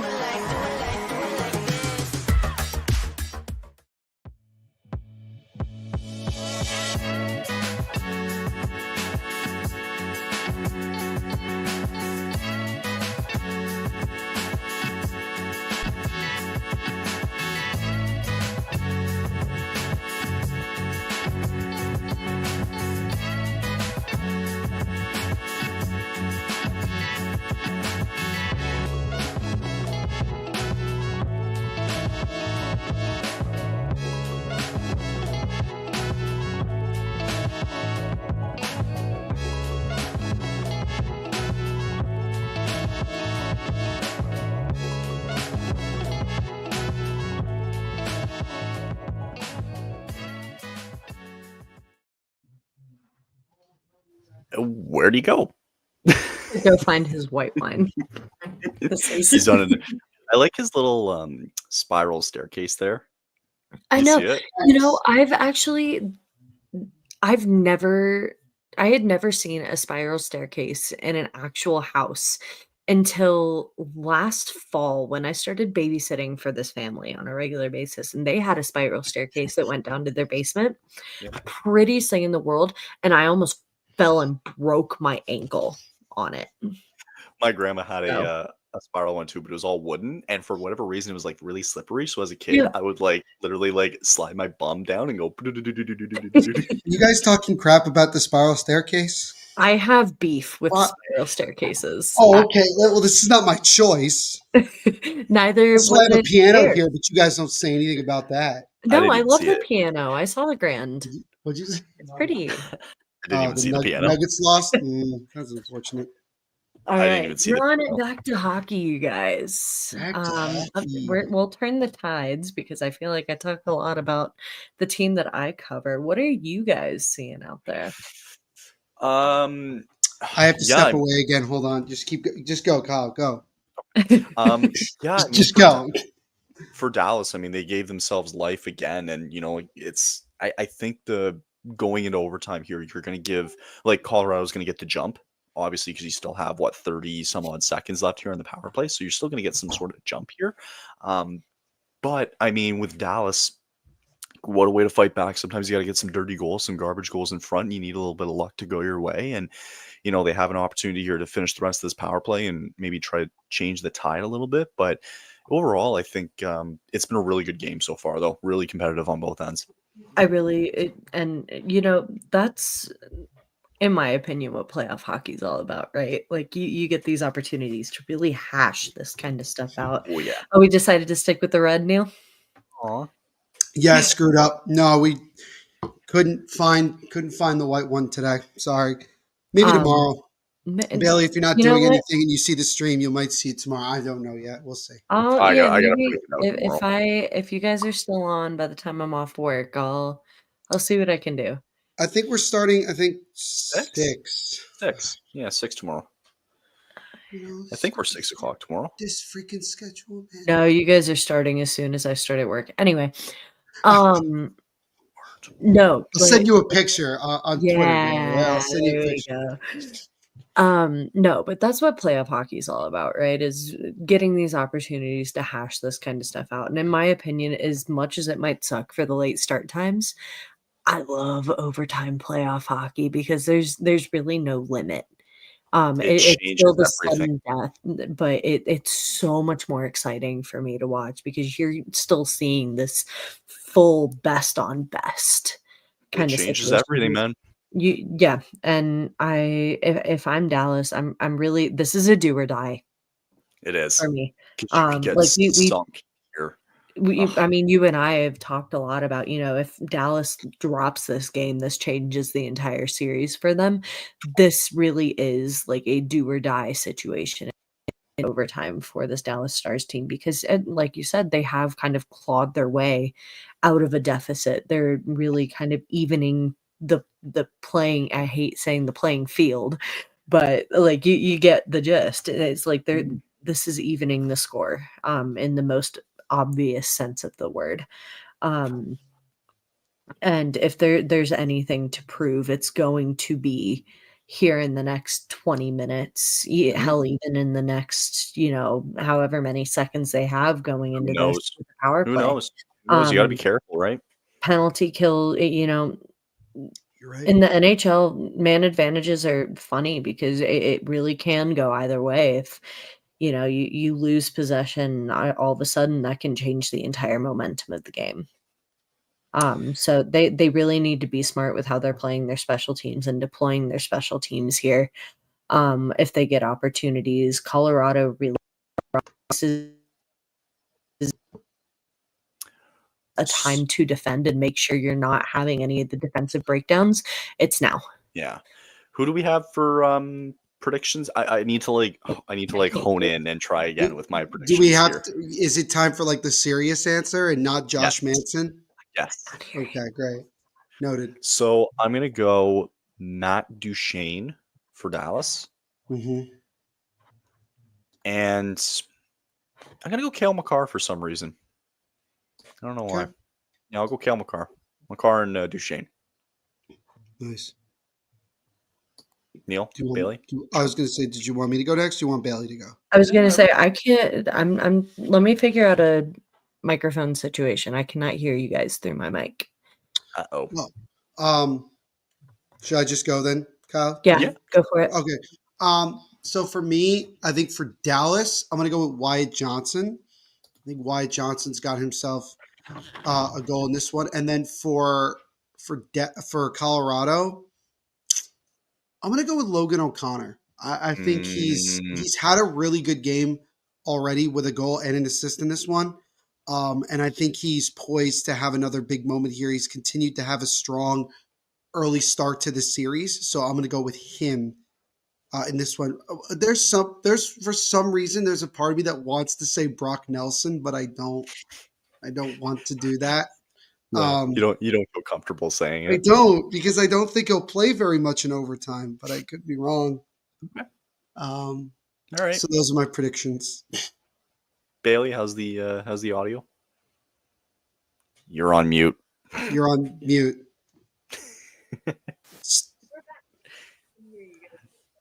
Oh, you're like really faint. Yeah, now. you're very faint. What's happening? Still very faint. Technical difficulties. What's happening over in LA right now? It's 5-3 Kings, 11:03 to go in the third, and the Kings are on a 2-man advantage. They're on a 5-on-3 power play right now. Oh, yeah, that's gonna wrap Kings, it up. Kings looking for blood here. Try to put this blood. All right. Yeah. Sorry. We got my mic situation. Hopefully I'll figure it out. Can you guys hear me fine now? Perfectly fine. What was the question? The question was, who do you go ahead, Kyle. No, you go. Overtime predictions. Overtime predictions. For both teams. Overall, I think a goal from either side is either drawn out to the end of it and they keep us in suspense, or this happens within the first 5 minutes. Oh, so sorry. Who do you have for? Yeah, both no. That's how I'm starting this out. Okay. I'm getting there. As far as predictions, I think I'm gonna stick with Devon Taves for Colorado. When it comes to Dallas, I don't know. I feel like I don't know why I'm loving the blue line so much for both sides. I don't know. I keep thinking Harley. I keep thinking, Wyatt Johnson might be a safe pick here. Personally, given how he's kind of performed in every other facet of the game tonight, I'm almost thinking Sagan. Yeah, I like that. Sagan. I think Sagan. You know what? No, that's what I'm going to lock in. Sagan gets his second of the night. Boom, locking it in. I like it. Okay, interesting. How do you think they wrap it up here in the first overtime? Nope. Yeah. Do this. Yeah. No, I'm calling it. If they are not done by overtime, I'm leaving. I'm gonna go. I don't even care. I'm going to bed. And it looks like Neil and I may finish this up. We'll finish it up in quadruple overtime. They were plus money. God. Love it. Hopefully you used DraftKings. Urban Brett. Oh yeah, love that segue. Yes, they were good. Let's go. Let's go. Kyle didn't do it, so I'll do it for him. Use promo code THPN when you sign up at DraftKings. You bid $5. You get $200 instantly in free bets. And if you really feel like dropping a bet right now to see as to who you think is going to win tonight in this overtime, do it right now because the overtime period's about to start. Yes, DK. There you go. Bourbon understood the assignment. Let's go. All right, here we go. We also have 264 people watching, which is great. Heck yeah, guys. And they're all here for Bailey. Yeah, they are not. Give yourself more credit. Bailey, only 11 people watched me yesterday, okay? I don't need to. Well, you did. No, you did pretty good. Yeah, I did pretty good. No, we did. No. We had good stuff. I just have to figure out Twitter, like going live on it, unless you have to be verified. You have to be verified. Okay. I just had. Oh, that's not good. I think Stuart Skinner might be hurt for Edmonton. Oh no! Oh, great! It just keeps getting worse, doesn't it? Not me getting a message from Kudo at like 12:45 at night. What? Mikko Rantanen back in the box. All right, power play still going. Martin H's with a blast. Yeah, I was gonna say for anybody who is here from Twitter as we head into overtime, be sure to head over to the Hockey Podcast Network YouTube, hit subscribe over there, and join in on all the fun. There's a bunch of other live streams going on for this playoffs. There's an awesome crew running things over on YouTube, so be sure to check that out. And we will be live tomorrow for game Tomorrow 2 night. between the Devils and Hurricanes. Is that the only one tomorrow, or do we have another one? Yes, so that's the only one tomorrow. That's the only and one then I saw on the Only one lineup. tomorrow.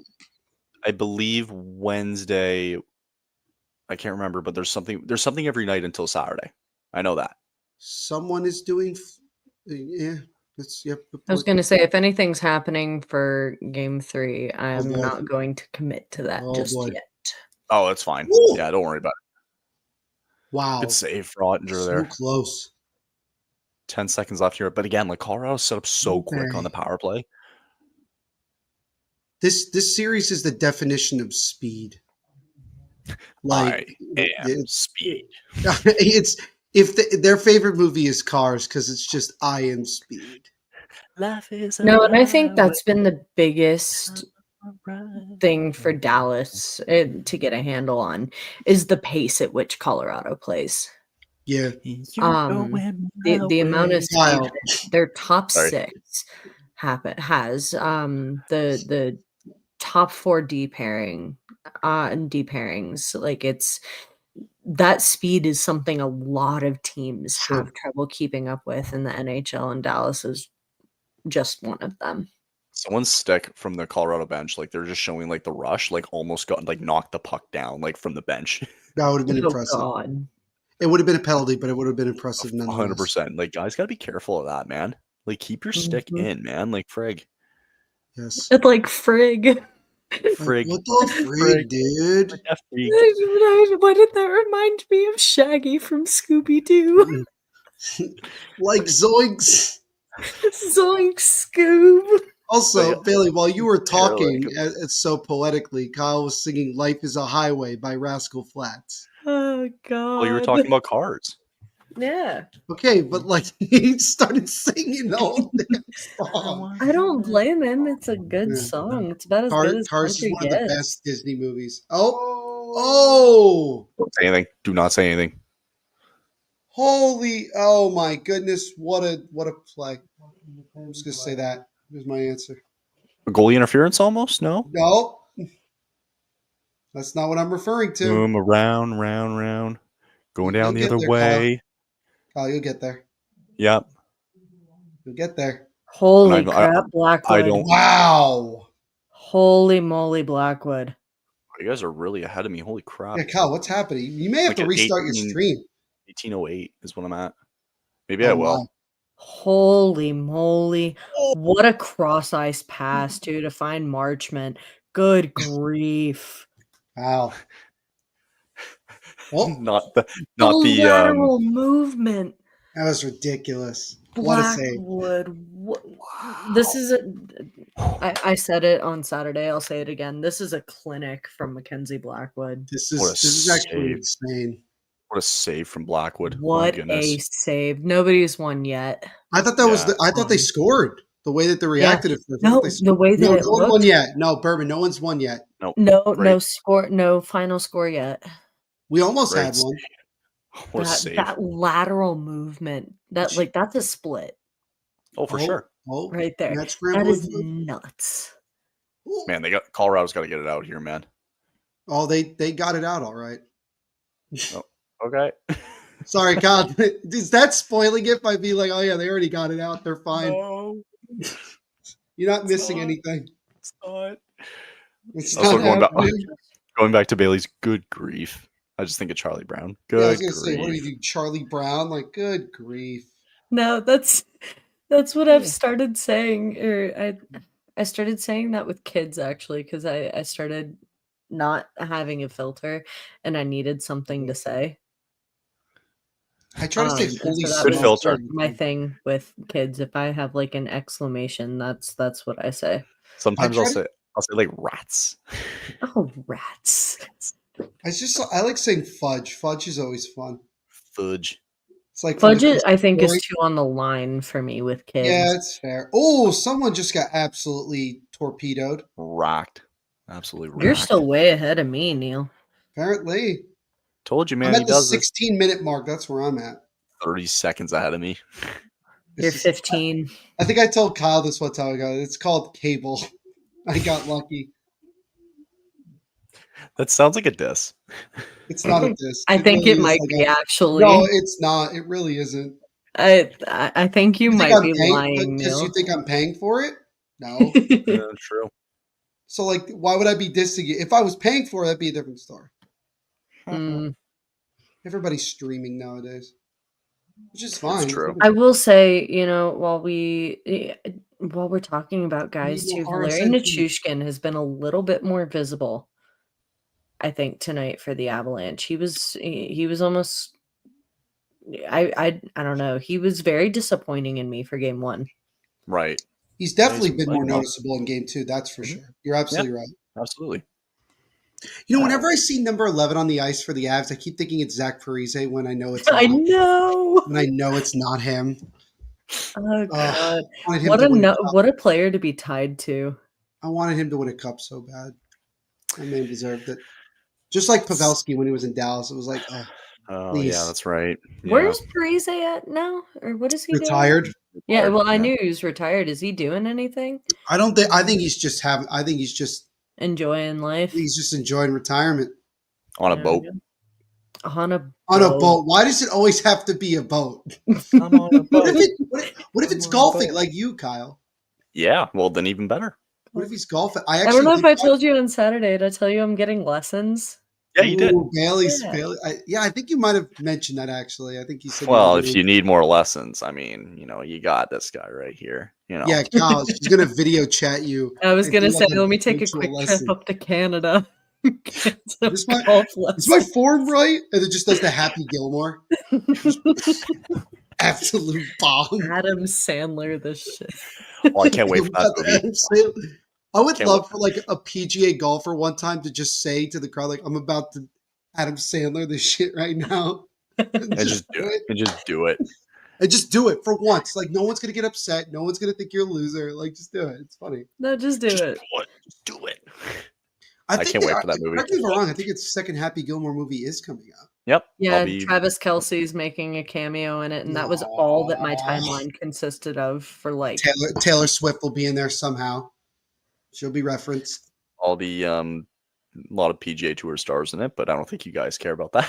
I do care. It's interesting. Hey, look, as long as newly crowned Masters winner Rory Rory McIlroy. McIlroy is in it, I'm okay. All right. What I think is so funny, and I don't know if I told this to you, Neil, but Grant's nephew, they named him Rory. Oh, and jeez. so when Nice. McElroy wins it all, we immediately call his brother and we're like, so can we talk to the Masters winner? How are we celebrating? You're talking to the Masters We- winner. And love then we it. just get a picture of his face covered in powdered sugar from a donut. Like, this is it. This is how I feel after this.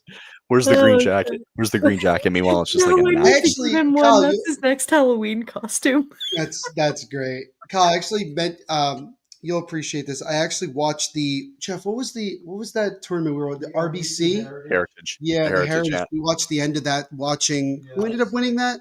JT. Just Thomas. Yeah, JT I won. didn't realize that was his first win in 3 years. It's been I a didn't hot realize minute he for hadn't him. won anything in that long. His last win was at the PGA Championship 3 years ago. Maybe like one of that. these teams will Mine join him from in a that couple weeks. Well, he probably will.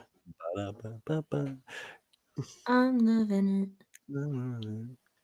I feel like I'm it. getting- Somebody like score a getting- goal, please. please. Anybody at this point would be You- great. Honestly, it's gonna be I heard scored is in past tense, and I was like, wait, what? Like, Oh no! I said somebody please score. was it Josh Manson? Oh, I was hoping it was Josh Manson. My parlay would hit. Much, Hard. much to part- Connor's dismay. My DraftKings parlay, sponsored by THPN, would hit hard if Josh Manson scores. Also, I feel like Lekkonen's Please going bet to responsibly. please bet responsibly. Don't bet on Josh Manson. You might get in trouble. I can't give you good betting advice. I love that. I can't either. Here's your bet for the night. Somehow Lekkonen's going to score another goal by kicking it in, and it's going to count again. And I'm just going to give up. Stop looking at me, Swan. Oh, wait, that's Billy Madison. Shoot it. I love it. Oh, another broken stick. The real question is going to be, Oh, that's will Cale this... McCarr. Cale McCarr broke his... Oh, another one. Oh, CeCe geez, broke it's a his yard stick. sale out there. There's a yard sale outside. It's a yard sale. Oh, end this game, please. Somebody. Sorry, I just brought me back to Toy Story 2. Buzz, there's a yard That's how sale you know outside. it's playoffs, when the yard sales start coming out. And this is the perfect time. This is the best time for refs because they really are just not going to call anything. Nope. No. They don't want it to be about them. This is, I think, my favorite kind of playoff hockey, when they swallow the whistles and they just like the guys are just going. Like it has to be something egregious. Like it needs to be blood on the ice. Like guy got hit with a stick, and it's like you can't not call that. Or somebody flings it into the stands, and you know very well that it's going to be delay of game. Yeah. Mm-hmm. Wholeheartedly. I wonder Wholeheartedly if the Kings game will end before this one ends. It probably will. There's 2:40 to go in the Kings game. It probably will. That's my guess. They have been headhunting on Gerard. Good grief. The headhunting. Kill them. Kill them all. Kill them all. You must die. Here we go. Got some space. And he dumped it. Great. You must die. Thomas Harley, over 32 minutes of ice time tonight. That's crazy. Yeah, these guys are going to be a little pooped. Nothing beats Jonas Korpisalo like 100 and... This really, if this draws on, this is going to become very slow, very sloppy hockey. That's the problem. Then it's going to slow down, and everyone's going to be... It's going to become a chess match. Mm-hmm. Like someone... Like, you catch someone off guard. It takes someone hitting it off. It goes off a shin. It goes off someone's elbow. It hits off a head and goes in the net. It's like, why can't it be just simple? Someone's yelling. Oh, I see yelling. Why now. No, I see why. I see why the yelling happened. You can tell us. Just couldn't keep the puck in the offensive zone. The Avalanche. No, you stupid. They had an opening there, and it was just oof. Yeah. McCarr. It was right that McCarr. It kind of bounced off his stick too. That's what it looked like. Yeah. He was prepared for it, and then it bounced. It's like, what can you, Josh Manson? Oh, so close. Poor Devon Taves had the A taken off his jersey before warm-ups, and now has it back. It's just a ping pong match for that A on his jersey. Ping pong. A stands for absolute unit. Yeah, Kyle wants to go to sleep. You can go. Kyle, you can go. No one will be upset. I said it till the end of this overtime. And then I really need to go to sleep. The A on him stands for absolute unit. Yes, all one word. No space. I was thinking of another word, but that's okay. A stands for... This is a family-friendly... This is a family channel, Kyle. We have over 300 people in this watching this right now. Be kind. It's like PG-13. Be kind to people.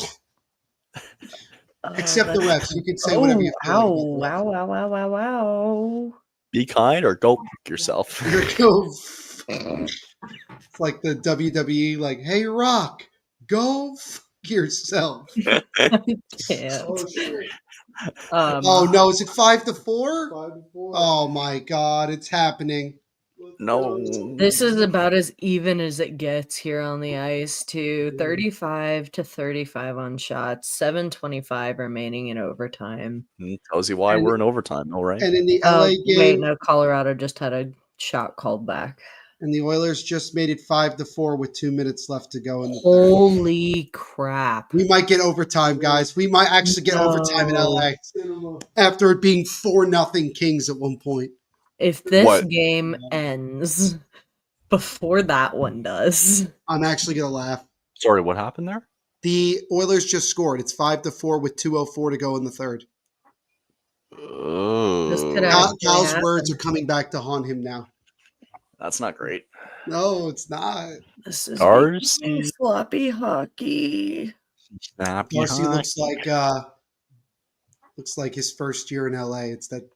He looks like Washington Capitals Darcy Kemper right now. Zach Bailey just with the yawn of a lifetime. Sorry, I'm talking to myself. Call. Oh jeez, look at oh boy. I feel like Don't say that. Don't say that. Don't react. Like I know it's hard, but like don't. Did something happen? No, I'm saying like if something happens, don't like go like oh like don't do that. Do it. Oh, Blackwood. Kyle's like do it anyway. Do it. Oh, Blackwood. Just ruin it for everyone. Jeff's doing his own live stream. No.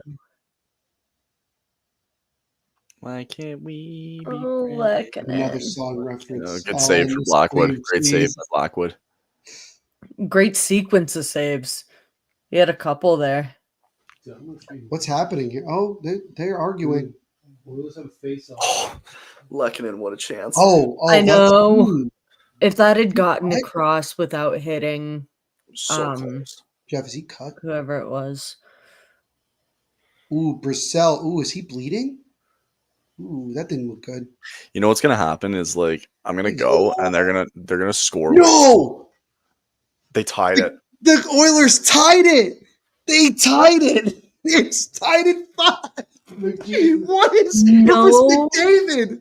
Way. Oh my god! Of course, that's McDavid.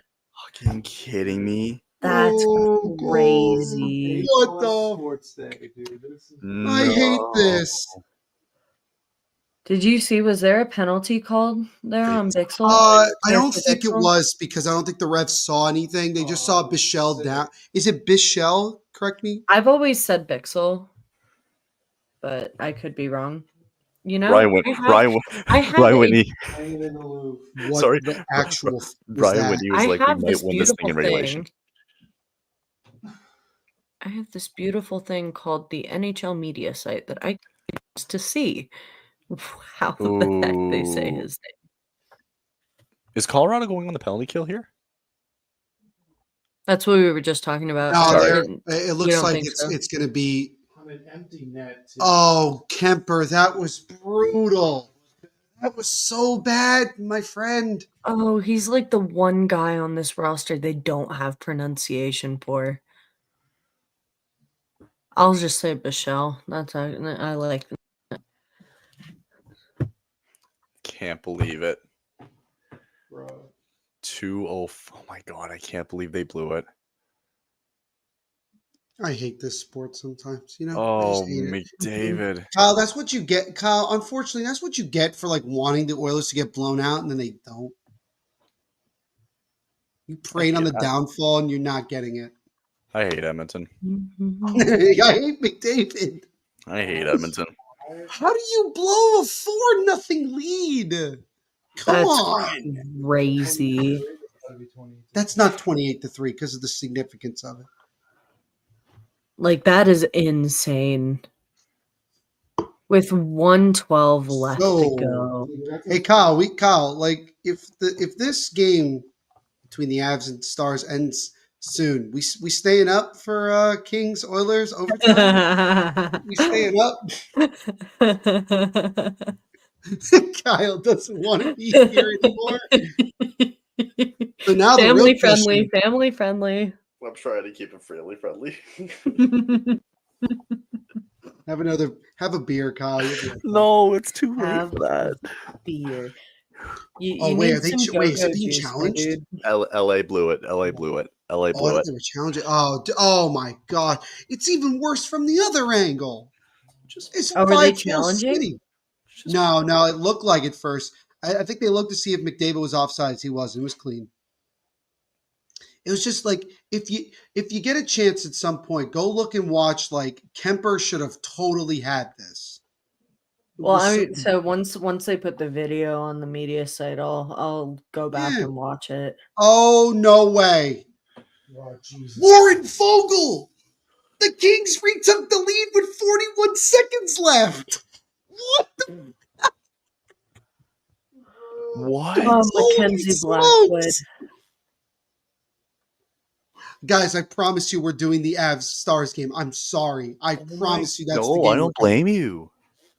Well, like nothing's happening. There's a lot very of sorry good to say, hockey but on both teams in overtime right now are not like doing a whole lot. Oh my god. No, and that's what I'm saying. It's becoming Car shot gets blocked. hockey. What the heck?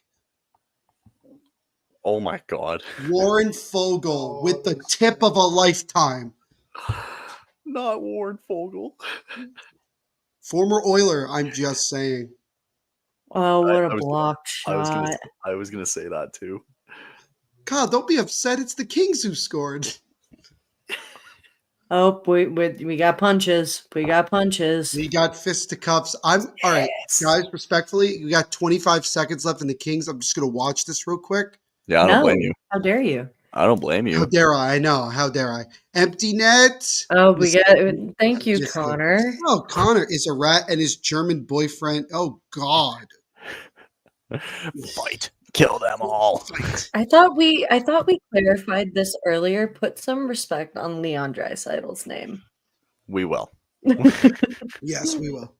Dude, Stuart Skinner, Better man. than the German boyfriend. Wow. What is happening? I like how we're doing this game, but all the comments coming in are about the Oilers game. Oh, by the way, I'm wrong. It was Philip Deneau who scored, by the way. Oh, So okay. They just showed Warren Fogle absolutely losing his mind in front of the net. I don't blame him. Philip Deneau with his second goal of the game. I'm trying to keep my eyes on both games here, I promise. Because I know I'm ahead of you guys a little bit in the I'm just trying to keep my eyes open. eyes Dude, wide you open. got 3 minutes. You can go. No, Oh, jeez, that was close. The Oilers almost tied it again. no. Oh my god. Breakout for Dallas. I'm not Oh, here man. for that. God, I love the Stanley Cup playoffs, guy. I don't know about you guys, but I love this stuff. It's the We're most back. wonderful time of the year. Especially when when it's not a team that you're covering or you're a fan of and you're just watching and you're like, I don't know if you already displayed this. I will not respect Leon dried up. Oh my. Kyle, I think Connor needs a timeout. You're done. I think Kyle needs a 5-minute timeout. You're done. You're done. Oh, you can't put user in timeout. No, actually, I was joking. Don't put him in timeout. He I gave us a could. donation. He was nice. I was gonna say. Plus, was it This- him this with the is unreal. donations on Saturday too? I love this. I need to go to bed. Oh, I have people that are like trying to do homework while also watching this, and I'm like, you can't do both. No. What is Take a- homework? What is homework? Oh, did I hear yelling? Yes, you did. Oh, I never got Oh! the off, so. oh, I heard yelling. Yeah, you did hear Oh. yelling. oh, things happened. Wow. Okay. Please tell me good things. Define good. Well, LA won. Okay. LA won. And at the exact same time that LA won, something else also happened. Dallas takes game 2. Oh, Yep. In overtime. there you go. Off of a Yeah, And rebound. it was Blackwood had the initial save. who the heck? Who is that? Who's All number right. 15 on Dallas? Well, there Ooh, you go. I know who that is. Okay. Stars, it's now a series. It's officially a It series, is. folks. But if you are Colorado, you still feel very good about yourself because you already took the home ice advantage away, Is and that you were one bounce Blackwell? away from being up 2. They took home ice back. That was the important wait thing. a minute. That could have been goalie interference. It was. Oh, we had the moment. We had Blackwell scoring on Blackwood. Ha. Oh, we had the moment. There's something to be said here about him having time to reset after Yes. Steele goes into him. But there's also something to be said about Girard being the proprietor of that. Wow, Damn. Kyle, you get your wish. You get to go to bed now. I do. All right, I'm wrapping this 1 up. o'clock Guys. in the morning. Okay. Do Well, we want to do post game, or Nope. you want to just wrap this up Yeah. and go to I'm bed? wrapping this Game's up. over. He's wrapping it up. Yep. Wow. Blackwell wins it for Dallas. That's about as much post game. Colin Blackwell. We have a series. That's all we have to say. We now have a series. Bailey, good stuff as always. Neil, good stuff as always too. I'll see Neil tomorrow night, and I will see. Yeah, all right, we're wrapping it up. I'm going to bed. We're wrapping this up. All right, you guys take it easy over there on the East Coast. Our East Coast brains need to go to sleep. Yes. Have a great night, everybody. We will see you tomorrow night at 6:00 for Devils Hurricanes. 6:00. Everybody for tuning in. Thanks, guys. Have a good night.